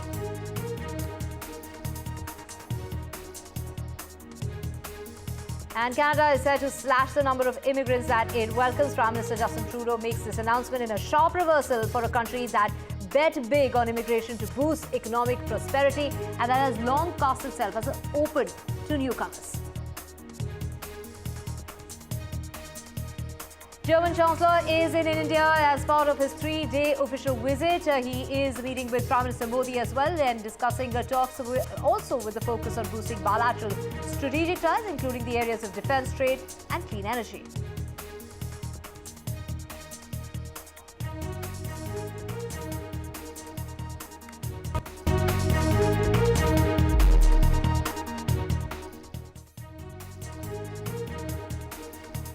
Let's get you our top story. You're watching NDTV 24/7 on Divya Varma. Very good afternoon. Let's begin with the situation in Jammu and Kashmir, where Pakistan seems to be pushing terror back into Jammu and Kashmir as the new government takes shape. This is days after the External Affairs Minister Jai Shankar's visit to Pakistan. This is the Pakistan's terror module that is back with big talks on the table as far as peace is concerned.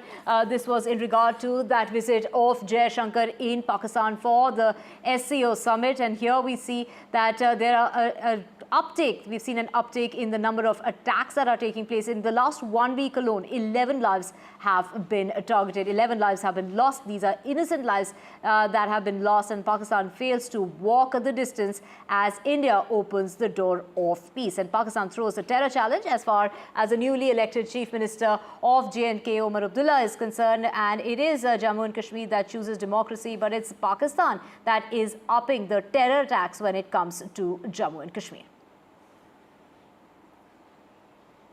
And to get more on this, we have my colleague Nazir Masoodi joining us. Nazir, take us through this latest attack that we've seen that targeted two army personnel, and two porters were also killed in this attack. What happened really here, and why are we seeing this uptick when it comes to the attacks, especially particularly in the last 1 week? 11 people have died.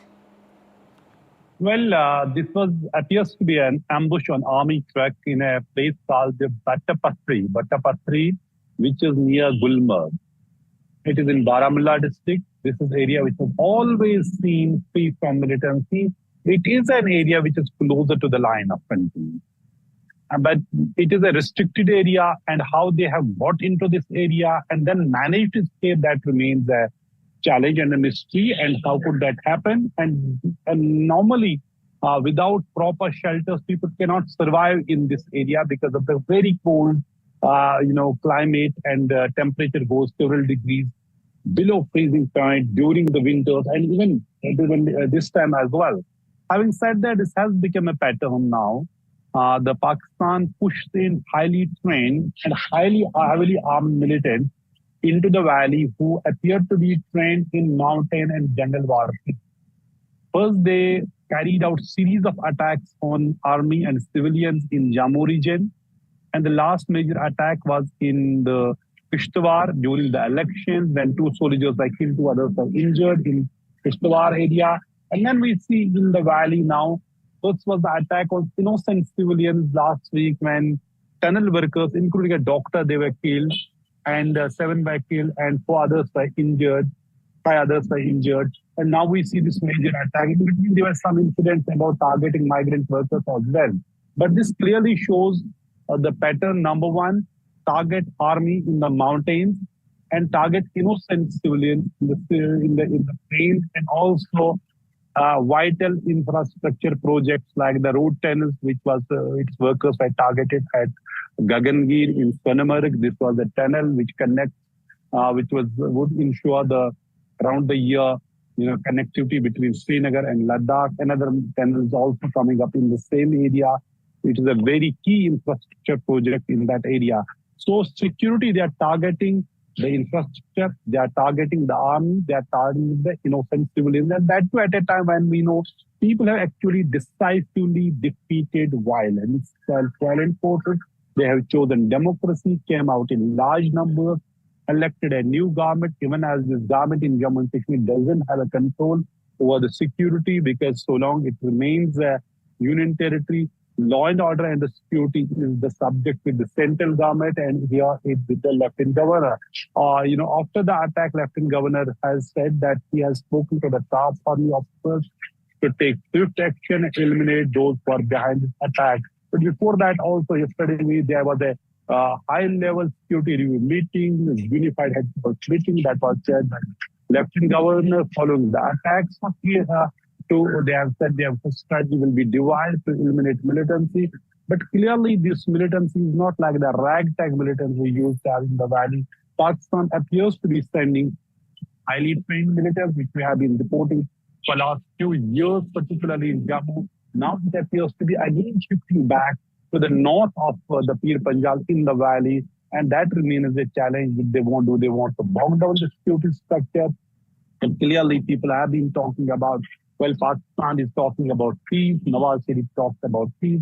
But on the ground, what is happening, there are major attacks which are happening in Jammu and Kashmir. Clearly not going to help peace between the two countries. And the last two people of Jammu, they have given their verdict that they are on the side of democracy, they are on the side of development and peace. Right, Nazir, stay with us as to get more on this. We do have Major General Sanjay joining us for getting us more on this. We're seeing a resurgence of terrorism in Jammu and Kashmir. In October alone, there's been an uptick in attacks. Like we mentioned, Nazir was talking about that doctor who lost his life, construction workers. We've seen in the last 24 hours alone, there's been an attack where the military personnel have been killed. Also, civilians have been killed. Why so are we seeing these attacks, especially close on the heels of that meeting that took place with the External Affairs Minister, talking about peace when it comes to both countries? Absolutely, Divya. In fact, it's very, very unfortunate. I would say it is bad for Pakistan that they are still resorting to terrorism in spite of the conditions in their own country, whether it is a bad economic condition or the terror attacks within the Pakistan, because whatever they sow, they are reaping the same. That was one part, because they are not going to understand, they are not going to learn any lesson, whether we can keep giving the olive branches to them, keep giving messages of peace, but they are not going to understand. They only understand the language of punishment. They only understand that each attack on our civilian or army people will cost them heavily. That's the only language. And now coming to why this thing is happening, I think Nazir has very well brought out that after 370, like last month I was there, then I was there in July also, things are very different. I mean, people are enjoying the peace, people are enjoying the open schools, people are enjoying the business, factories, the number of tourists. Last year only 1 crore 78 lakhs tourists had visited. The Amarnath Yatra went off very well. Everything, people are liking it. They are finding the jobs, employment, and schools are open. They are looking forward to their next generation doing very well, their next generation not becoming a terrorist. That is one part. That is what is not, Pakistan is not able to digest. And then after that, icing on the cake was the successful conduct of elections. They thought that there would be a lot of violence, people would oppose it. Nothing happened. So now they are resorting back to the same old tactics of hitting the migrant workers and also trying to attack ambush the army convoy, army vehicles. Hitting the migrant workers, we saw the last week what happened, 3-4 days back, where the 7 poor laborers were killed. Very difficult to safeguard each and every man who is there. That is where probably they are working for. They have come all the way from different states, making their livelihood by working 24 hours, 7, sweating it out. And they are not rich guys, they're not anti any religion, they're just there for survival and killing them. And after that, this ambush on the army convoy also speaks of the 2 things. One is at this point of time, they try to infiltrate as many militants as possible, because after that, once the snow falls, the passes get closed. This is the time every year we see that a number of attempts for infiltration are more. Then second thing is that the people of the Kashmir it will take some time. When I spoke to them, it will take some time, some sort of undercurrents were there, but people are liking it. And yes, it will take some time for them to stand boldly against militancy. They're not supporting it now. Very few people are supporting it. And what Nazir has rightly brought out, there would be some people who would give them shelter where they can live, they can survive, because once they infiltrate the site, they need some place to hide. So we need to tackle it in 3 manners. Number 1 is defensive. We need to ramp up more road opening parties, make it more defense oriented. Second, we've got to identify the people who are supporting them. Thirdly, I think that is what my military mind says. We need to make it expensive for the Pakistan for each and every event which is taking place here, because all this is mastermind is Pakistan. Major Sanjay, just a question from me. This, as we see, the local recruitment is almost zero now in Jammu and Kashmir. People have chosen democracy, not violence. But those who are coming here, these carrying out these attacks, they are not locals. They infiltrate from the line of control or international border in case of most of the incidents in Jammu and carry out attacks. And two things which have changed here. Earlier, they used to, take shelter in the residential areas, but now they are hiding in the mountains, dense forest, be it on the south of Pir Panjal or north of Pir Panjal. In this case, this attack is taking place in an area which is a restricted area, which is not far away from the line of control. Is that these Pakistan, for its militant, modules, they want to engage army, bog down army in this warfare, and also bog down paramilitary by attacking innocent people like the migrant workers. And what objectives they want to achieve now? Absolutely, Nadeer, very well brought out. In fact, absolutely right. Because now they're not getting much support from locals. Local recruitment is totally nil, almost nil, and they are coming. They're living in the, since I have stayed a number of times in Kashmir, dhoks are there on top and Bakarwal huts, which are vacant during this time because they vacate and people come down during the November time, and they make use of these huts, and where they have the caches, they bring rations, dry fruits and all that for survival. Some supporters are still there. I would not rule out, Naveer, that they are very, percentage might be 5 or 10%, but they are the one who are supporting them with logistics, because they need logistics, they need ration, pani, survival. They are the one who are providing them. They are the one who are providing them information. We need to identify them. Second thing, what you have asked is about why they are doing it, attacking the migrant worker. In fact, migrant workers are there for the development of Kashmir.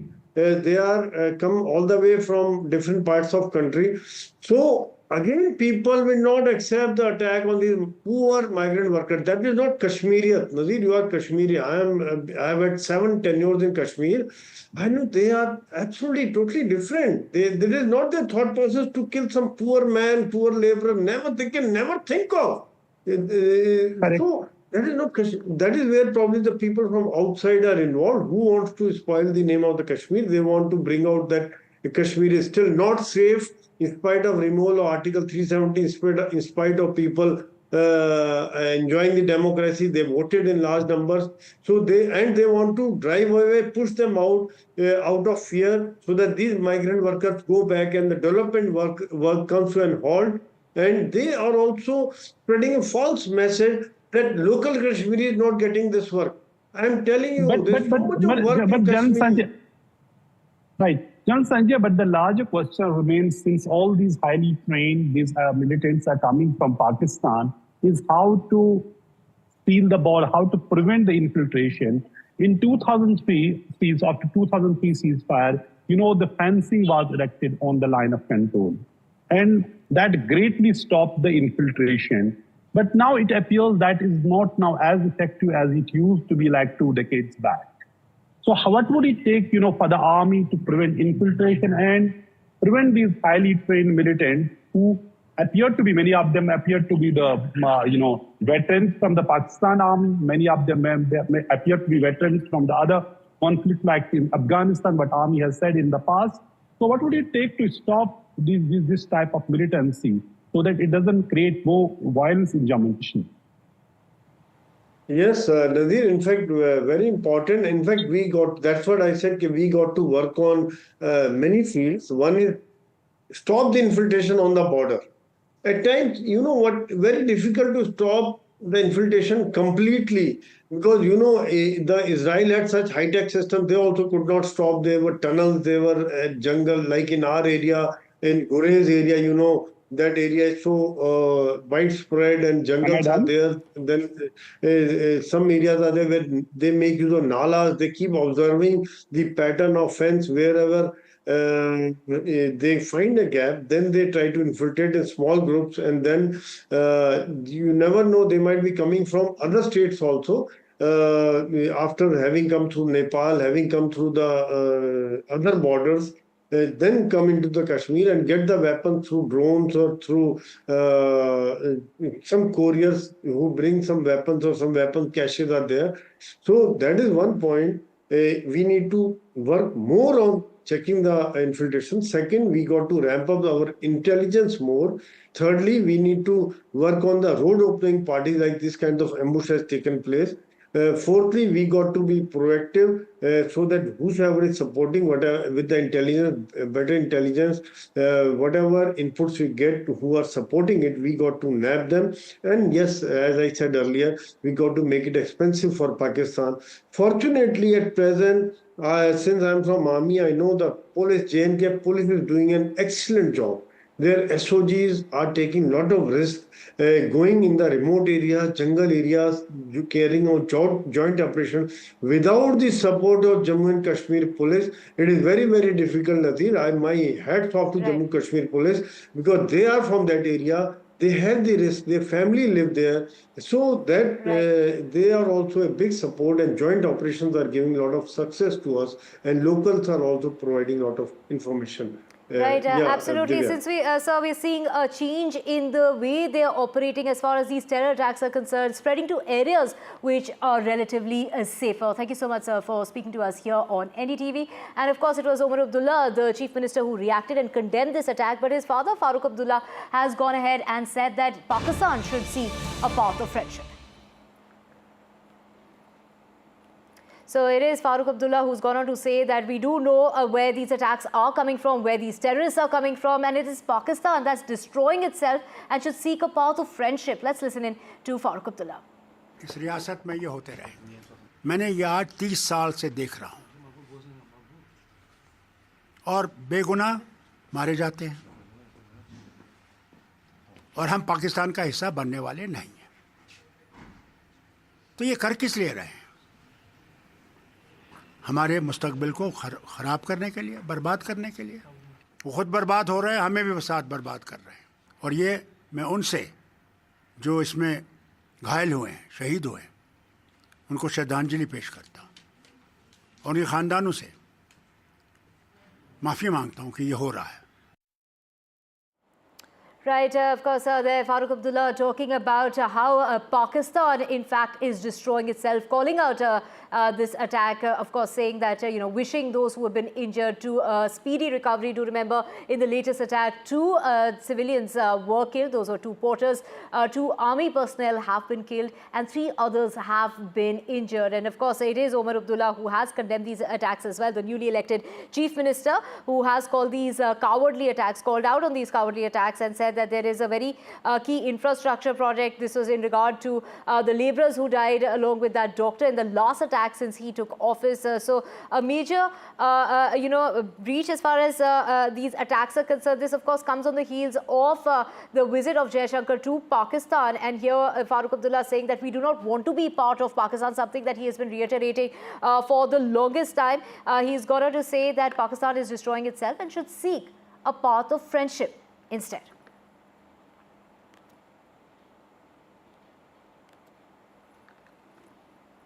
And switching tracks now to the cyclone that made landfall late last night and early this morning. The landfall process took a couple of hours, but it has brought with it very heavy showers and extremely strong winds. We're talking about winds to the speed of 110, gusting to 120 kmph. The storm that made landfall between Ketrapara district and Bhadrak district has brought in a lot of destruction. We did see a lot of evacuation process that were in place since yesterday. The airports were shut in both Kolkata as well as in Bhubaneswar. However, those facilities have now come back. This is in regard to even power lines had been disrupted. 1,600 pregnant women gave birth at relief centers is what Odisha's Chief Minister has gone on to say. These were 1,600 women out of the 4,431 who were pregnant. They were relocated to the relief centers due to the cyclone. Now the cyclone is going to continue with its impact. Even though it has made landfall, it's going to continue, and the impact is being felt whether it's West Bengal and Odisha, but adjoining areas as well. So we're talking about the impact being felt all the way across to Jharkhand. My colleague Yogesh Gupta gets us this ground report, taking us through the trail of destruction that has been reported out of West Bengal. Kolkata, of course, seeing some heavy showers and rains, but that is expected when there is a cyclone making a landfall some distance away. And we're about, let's say, 300 kilometers away from Dhamra, where the landfall has happened. And that is something that we've seen, that is something, I beg your pardon, that we've seen this late last night and this morning. And of course, there is a lot of sort of concern over what these strong winds can do. But those winds have largely, now made landfall and passed into the land. However, the rain and winds will continue for some time before the cyclone, loses its intensity and, becomes just a normal cyclone and then a deep depression. So obviously that is something that we will see. Now it's picked up moisture in the sea and of course it'll dump it over land. And that is what exactly, people are witnessing right now. Heavy rains accompanied by strong winds in several places of Odisha and West Bengal. The good thing is that we don't have news of casualties yet. And obviously this is something that is promising, because ultimately states like Odisha and West Bengal have put in a lot of effort and money into tackling cyclones, and if it's casualty free, it pays off. Though we can't say that we're the danger period is over yet, because still very heavy showers and rains continuing in certain parts of Odisha and West Bengal. Right, like Saurabh mentioned, that this weather system is very strong. It was a severe cyclonic storm before it made landfall. At the moment, it is a cyclone. It's going to weaken further into a deep depression, but that's going to take about 6 hours. So basically, over the course of the next 24 hours, very heavy showers are expected. A red alert warning has been sounded off by the Met Office when it comes to Odisha as well as West Bengal. When it comes to Jharkhand, there's an orange category warning, and adjoining areas will see the impact as well. And that's going to continue tomorrow as well. Switching tracks, the paddy procurement process in Punjab has been marred by significant delays and mismanagement this year. Despite favourable weather conditions, the pace of harvesting has slowed down due to almost 90% of the procured crop being stuck in mandis and private rice millers refusing to store government paddy. This situation, stemming from a combination of logistical as well as bureaucratic and political factors, is likely to worsen without swift intervention. ਤੁਹਾਨੂੰ ਸਭ ਨੂੰ ਪਤਾ ਕਿ ਪੰਜਾਬ ਦੇ ਅੰਦਰ paddy ਦੀ procurement ਦਾ ਸਿਲਸਿਲਾ ਚੱਲ ਰਿਹਾ। ਸੋ ਇਹਦੇ ਸਬੰਧ 'ਚ ਹਰ ਰੋਜ਼ ਹਰ ਘੜੀ ਹਰ ਪਲ ਮਾਨਯੋਗ ਮੁੱਖ ਮੰਤਰੀ ਸਰਦਾਰ ਭਗਵੰਤ ਸਿੰਘ ਜੀ ਦੀ ਅਗਵਾਈ ਦੇ ਵਿੱਚ ਤੇ ਖੁਦ ਉਹਨਾਂ ਵੱਲੋਂ ਸਥਿਤੀ ਦਾ ਜਾਇਜ਼ਾ ਲਿਆ ਜਾਂਦਾ, ਔਰ ਜਿੱਥੇ ਕਿਤੇ ਵੀ ਕੋਈ ਪ੍ਰੋਕਿਉਰਮੈਂਟ ਨੂੰ ਲੈ ਕੇ ਕੋਈ ਘਾਟ ਆ, ਕੋਈ ਲੋੜ ਆ, ਸੋ ਉਹਨੂੰ ਪੂਰਾ ਕਰਨ ਦਾ ਜਿਹੜਾ ਆ ਉਹ ਫੂਡ ਸਪਲਾਈ ਮਹਿਕਮੇ ਵੱਲੋਂ ਯਤਨ ਕੀਤੇ ਜਾ ਰਹੇ ਆ। ਕਿਸੇ ਵੀ ਤਰ੍ਹਾਂ ਦੇ ਕਿਸਾਨ ਨੂੰ ਮੰਡੀ ਦੇ ਅੰਦਰ ਦਿੱਕਤ ਨਹੀਂ ਆਉਣ ਦਿੱਤੀ ਜਾਵੇਗੀ। ਇਹ ਬੜਾ ਕਲੀਅਰ ਹੈ, ਮਾਨਯੋਗ ਮੁੱਖ ਮੰਤਰੀ ਜੀ ਦਾ ਆਦੇਸ਼ ਹੈ। ਸਾਰੇ ਪੰਜਾਬ ਦਾ ਮੁੱਖ ਮੰਤਰੀ ਇਸ ਏਰੀਆ ਨੂੰ ਰਿਪਰੈਜ਼ੈਂਟ ਕਰਦਾ ਹੋਏ ਅਜੇ ਤੱਕ 21 ਤਰੀਕ ਤੋਂ ਖਰੀਦ ਸ਼ੁਰੂ ਹੋਈ ਹੈ। 23 ਦਿਨ ਗੁਜ਼ਰਨ ਤੋਂ ਬਾਅਦ ਵੀ ਅਜੇ ਤੱਕ ਭਗਵੰਤ ਮਾਨ ਆਪਣੇ ਹਲਕੇ ਦੀ ਆਪਣੀ ਮੰਡੀ 'ਚ ਅਜੇ ਤੱਕ ਨਹੀਂ ਪਹੁੰਚੇ। ਸੋ ਮੇਰਾ ਅੱਜ ਸਾਰਿਆਂ ਨੂੰ ਪਹਿਲਾਂ ਉਹਨੂੰ ਓਪਨ ਚੈਲੰਜ ਹੈ कि या तो इत्थे आ जा या इस्तीफा दे दे। ये तू इन्ने जोगा है नहीं, लोकां नूं निरा गुमराह करन जोगा तू है। Sir, we have seen this time blame game is going on between the central and state government, and farmers are suffering because of that. Of course, it's not a blame game. What is the blame game? The government of India has got an agency, the Food Corporation, which does the buying. So that is one side of the story. The other side, how much is the Food Corporation to buy is told by the Punjab government. We here in the Punjab government make an assessment as to how much paddy is coming or how much wheat is coming, and that money is then the FCI is told, and the FCI produces a check to the Punjab government which buys on their behalf. Now that means they haven't done their exercise properly. The FCI should have done it. That's one. And secondly, the Punjab government should have done it. This coordination takes place months in advance. It is not taking place on the spur of the moment. And money is made available. So why, when we could do it, and my government did it for 10 years, 10 procurements we did, how come these chaps can't do it?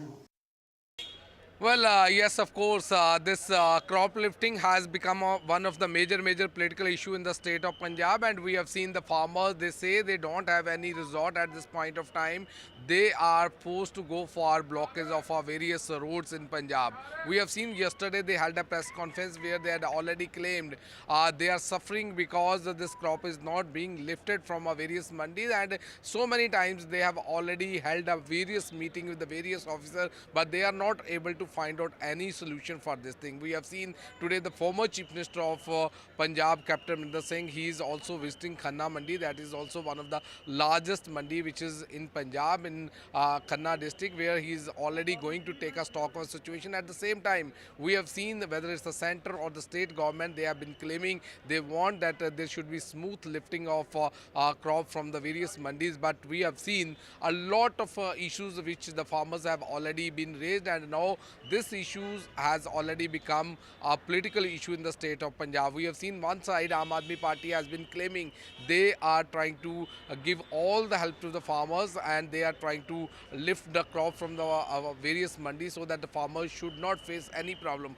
At the same time, the farmers, they are coming on the roads. They say they want the government should take and lift this crop from various mandis. So let's see that how the government is going to find out solution of this problem. But as of now, it seems the farmers are not satisfied the way the pace of lifting of the crop is going on. Back to studio.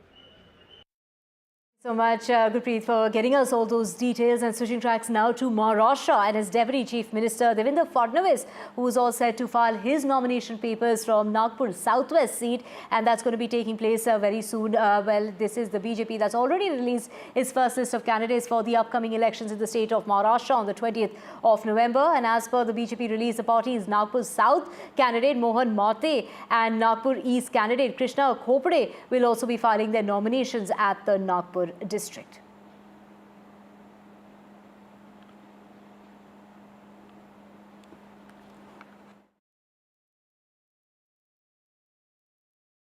ये सही है कि मेरा छठवां चुनाव है, लेकिन जैसे पिछले 5 चुनावों में मेरे साथ जनता का भी आशीर्वाद था, माताजी का भी आशीर्वाद था, ऐसे ही इस समय भी वो आशीर्वाद रहेगा और बहुत अच्छे वोटों से मैं चुन कर आऊँगा. And let's just cut across to live pictures on your screen. This is just moments before the filing of the nomination papers of Devendra Fadnavis, who says that, he is going to be filing his nomination papers from that seat. Well, this is just minutes there. You can see all preparations have been made in order for Maharashtra's Deputy Chief Minister to file his nomination as a BJP candidate from the Nagpur Southwest Assembly constituency. Fadnavis has exuded a lot of confidence and said that he would get elected with a good margin. He's also gone on to speak about how this is his 6th election, but like he said that he's had the blessings of people in the last 5 elections, and that's how he is going to have people bless him this time around as well. He talks about he will be getting those blessings and he will get elected with a good margin. According to the Deputy Chief Minister, he is totally confident and, going ahead and filing his nomination on that seat. As far as Nagpur is concerned, Nagpur Southwest Assembly constituency is where he's filing his nominations from. The Deputy Chief Minister of the state of Maharashtra, they're just about to file his nomination papers on the seat of Nagpur Southwest. This comes at a time, this is just on the heels of Aditya Thackeray yesterday, who filed his nomination from the seat of Worli. He'll be up against Milan Deora. That is a big face-off when it comes to the Sena versus Sena on the seat, a very crucial seat when we talk about that seat of Worli. But today, it is the district of Nagpur where nomination papers are being filed. And of course, it is, to begin with, it is Deputy Chief Minister Devendra Fadnavis who is going to be filing his nomination papers, followed by Mohan Mate on that seat of Nagpur East. And then we also have Krishna Khopade from Nagpur East, and from Nagpur South, the candidate Mohan Mate, who will also be filing their nomination papers. And this is according to the list that has come out from the BJP. So, of course, there you can see the stage is set for the filing in preparations. Yesterday, we saw a very colorful image also of Aditya Thackeray filing his nomination papers on that seat of Worli.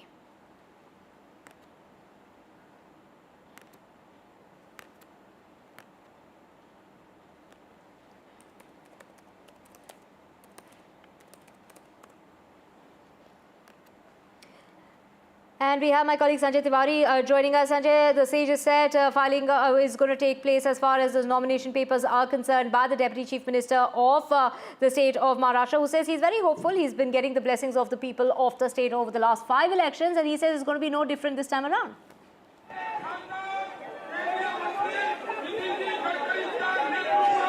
Yes, procession that had begun from Reserve Bank Square in Nagpur has just reached the Nyay Mandir Square, and the leaders have alighted from the van, and now just they have joined the small stage that has been specially erected for the occasion.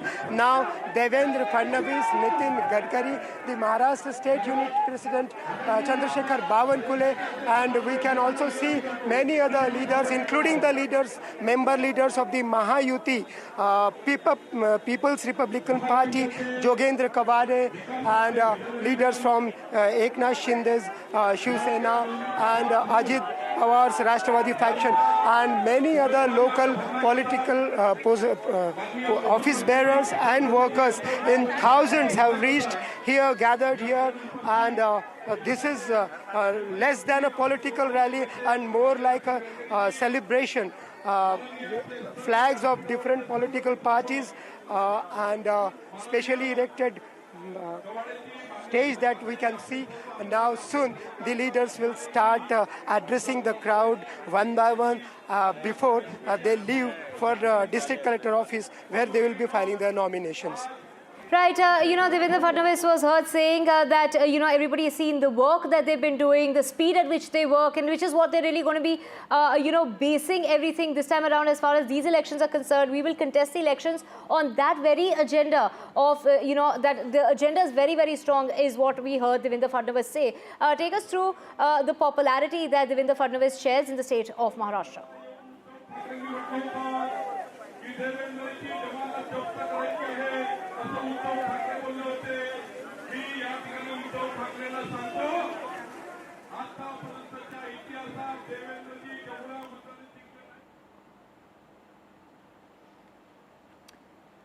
And those images on your screen that were live of Devendra Fadnavis, who's just about to file his nomination papers from that seat in Nagpur. We will keep getting you the very latest on the other side. For now, we're just slipping into a very short break.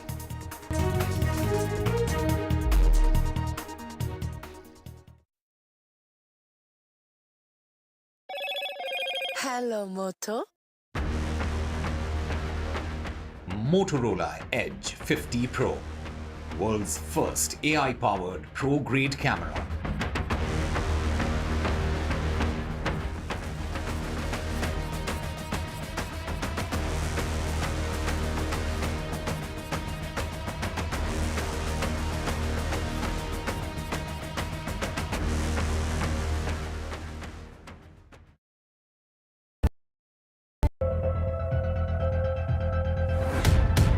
We reached an agreement on patrolling. We have gone back to where the situation was in 2020, and we can say with that the disengagement process with China, you can say, has been completed. The understanding, to my knowledge, is that we will be able to do the patrolling which we were doing in 2020.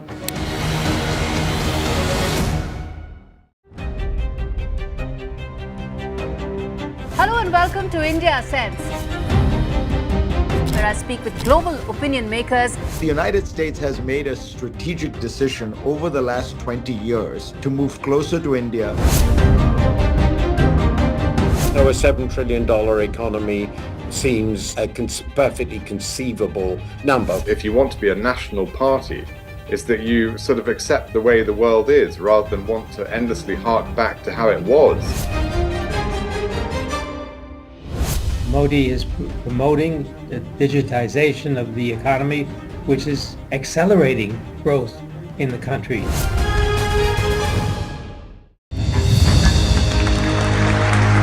I now request the Honorable Prime Minister to launch NDTV World and address the summit. It was the grand launch of NDTV World by Prime Minister Narendra Modi. NDTV World, as he laid out his vision for the India century at the NDTV World Summit. ऐसी सदी जिसमें भारत के प्रयासों से दुनिया में स्थिरता आए, in the presence of those who are shaping our future. मेरी तरफ से आपको ढेर सारी शुभकामनाएं हैं। NDTV World, your new home for global news is here.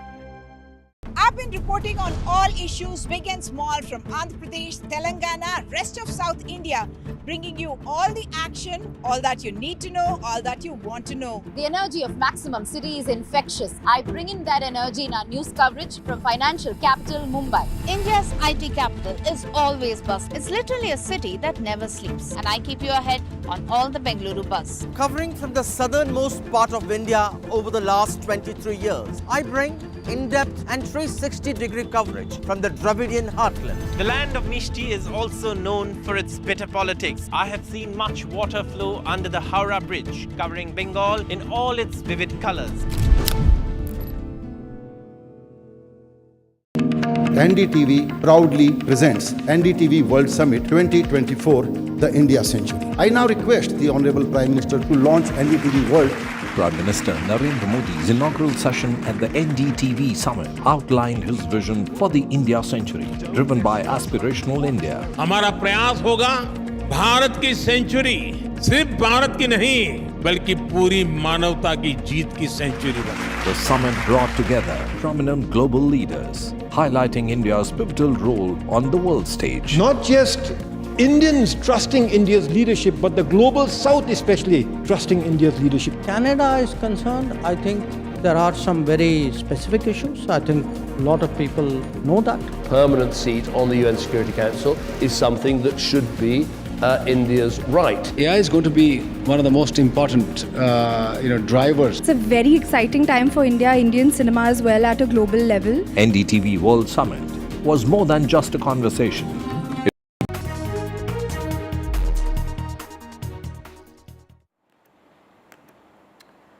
Welcome back. Let's get you the latest from Canada and its Prime Minister Justin Trudeau, who's gone on to say that Canada will significantly be reducing the number of new immigrants that it allows into the country after acknowledging that his government failed to get the balance right coming out of the pandemic. Now, while Canada has long prided itself as a place that welcomes new immigrants, public opinion in the country that's recently soured on immigration, which has also now been blamed for reducing housing affordability. Trudeau's Liberal government was criticized for its plans to allow 5 lakh new permanent residents into the country in each of the next 2 years. So now they've decided that from next year, the target will be reduced. They're going to reduce that 5 lakh target to 3,95,000 new permanent residents. And that will be the figure that will drop to 3,80,000 in 2026. That's the year that follows. And then subsequently in 2027, that's basically 3 years from now, that 3,65,000 people will be allowed to come in, and those will be the new migrants. The immigration process will be allowed for that number alone. Now, of course, Canada is now set to bring about those changes, and this is coming about at a time where Justin Trudeau seems to be losing his popularity. His popularity seems to be diminishing, and also his Liberal MPs had given him a deadline saying, make up your mind or leave, is what they said. And this comes at a time, of course, let's just go across to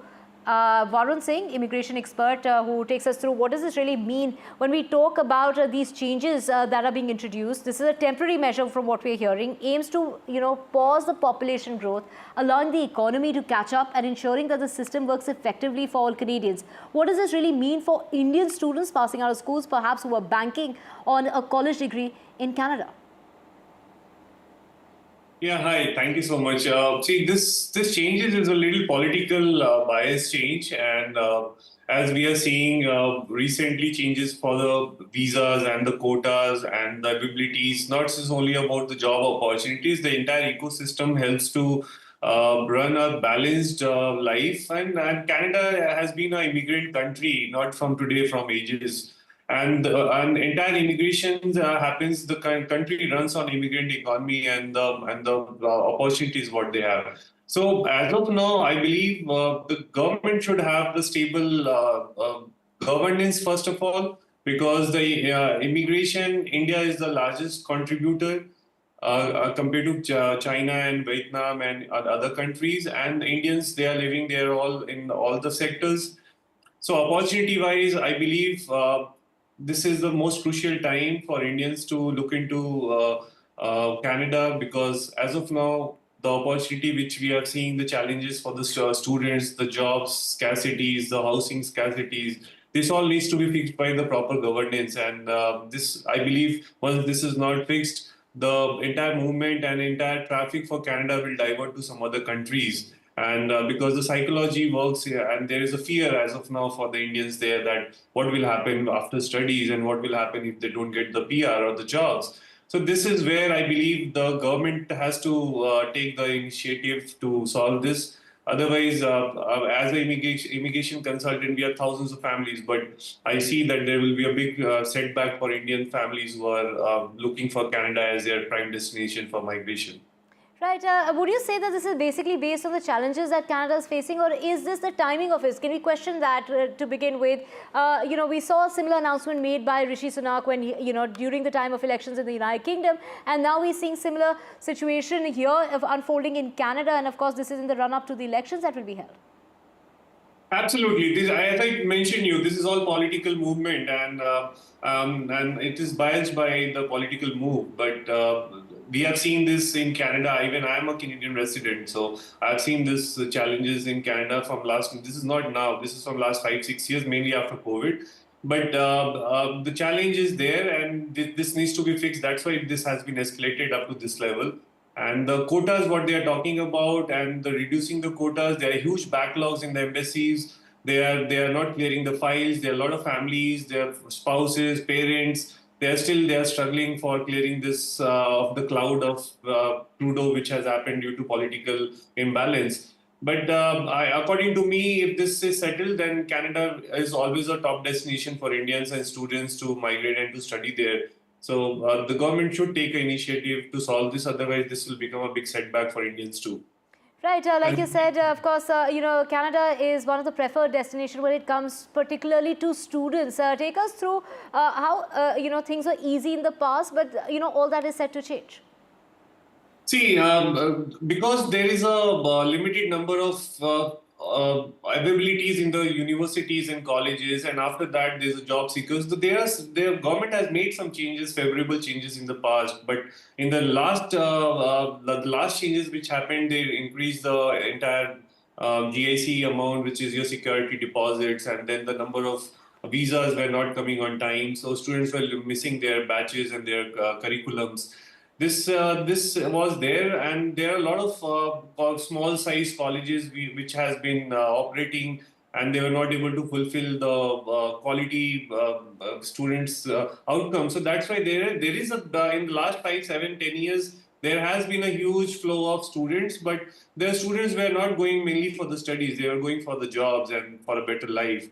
And that's why the colleges, they were also made a big business there, and the government came to know about this, and they started scrutinizing and limiting the opportunities. But that was directly affecting to the students and their families and their future. But again, if you see the last changes, they have made us quota-based in the student intake also, even in the skilled migration. And even the entrepreneurs and business segments also, there are a lot of changes. And the major setback is the delays in the embassies, and these are all biased, and I believe it is all influenced by the political movement only. Once this political movement, we have seen in last 15 years, whenever there was a very good, smooth political movement, we never had a challenges of seeing the visas, rejections, and the delays in the decisions. But in last 6 months, there's a huge setback in India and in Canada in both the embassies, and there are a lot of things which is happening internally which we are not aware about it. And this is where we are all suffering and we are facing the challenge. Right. Thank you so much, Varun Singh, for joining us with all those details, challenges coming up, especially for students wanting to study in Canada. Moving on now to Maharashtra, and of course his Deputy Chief Minister Devendra Fadnavis, who's all set to file his nomination papers from that seat of Nagpur Southwest Assembly. It is the BJP that released its first list of candidates for the upcoming Maharashtra Assembly elections. There visuals on your screen of Nitin Gadkari on stage. Of course, a major show of strength as far as the BJP is concerned in Maharashtra there. Of course, take a look at those visuals on your screen. live pictures of the Deputy Chief Minister just about to file his nomination papers with Nitin Gadkari there, in attendance during that, process of filing his nomination. This is, it all started with a floral tribute which was paid at the statue of Baba Sahib Ambedkar. This took place earlier this morning. And of course, there, Union Minister Nitin Gadkari there. Also, we are expecting, a lot of people there of the BJP there in order to show their strength and, how they're backing the Deputy Chief Minister of Maharashtra, Devendra Fadnavis, who is going to be fighting for the 6th time. He's also gone on to say that he has a lot of confidence that the way people have been blessing him in the last 5 elections will continue to do so this time around. And when they talk about that agenda, they said, people have really been looking at the work that they do, at the speed at which, the jobs are completed, the development projects, etc., that, he's spoken about in the last 1 year, saying that that is the agenda. It's very strong as far as the BJP is concerned, as far as the Mahayuti is concerned, talking about how they're going to be going forward, and which is what they're basing these elections on. Do remember, Maharashtra goes to vote on the 20th of November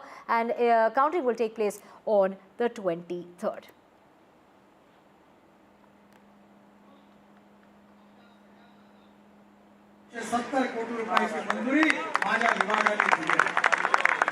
चोवीस तास पाणी कचऱ्यापासून gas आणि त्यावरून गाड्या चालणारा सुंदर metro, खाली road, वरती railway, त्याच्यावरती पूल आणि त्याच्यावरती मेट्रो, हे भारतात फक्त नागपूरमध्ये झालं तुमच्या आशीर्वादाने. आणि म्हणून असंच काम पुढे चालू.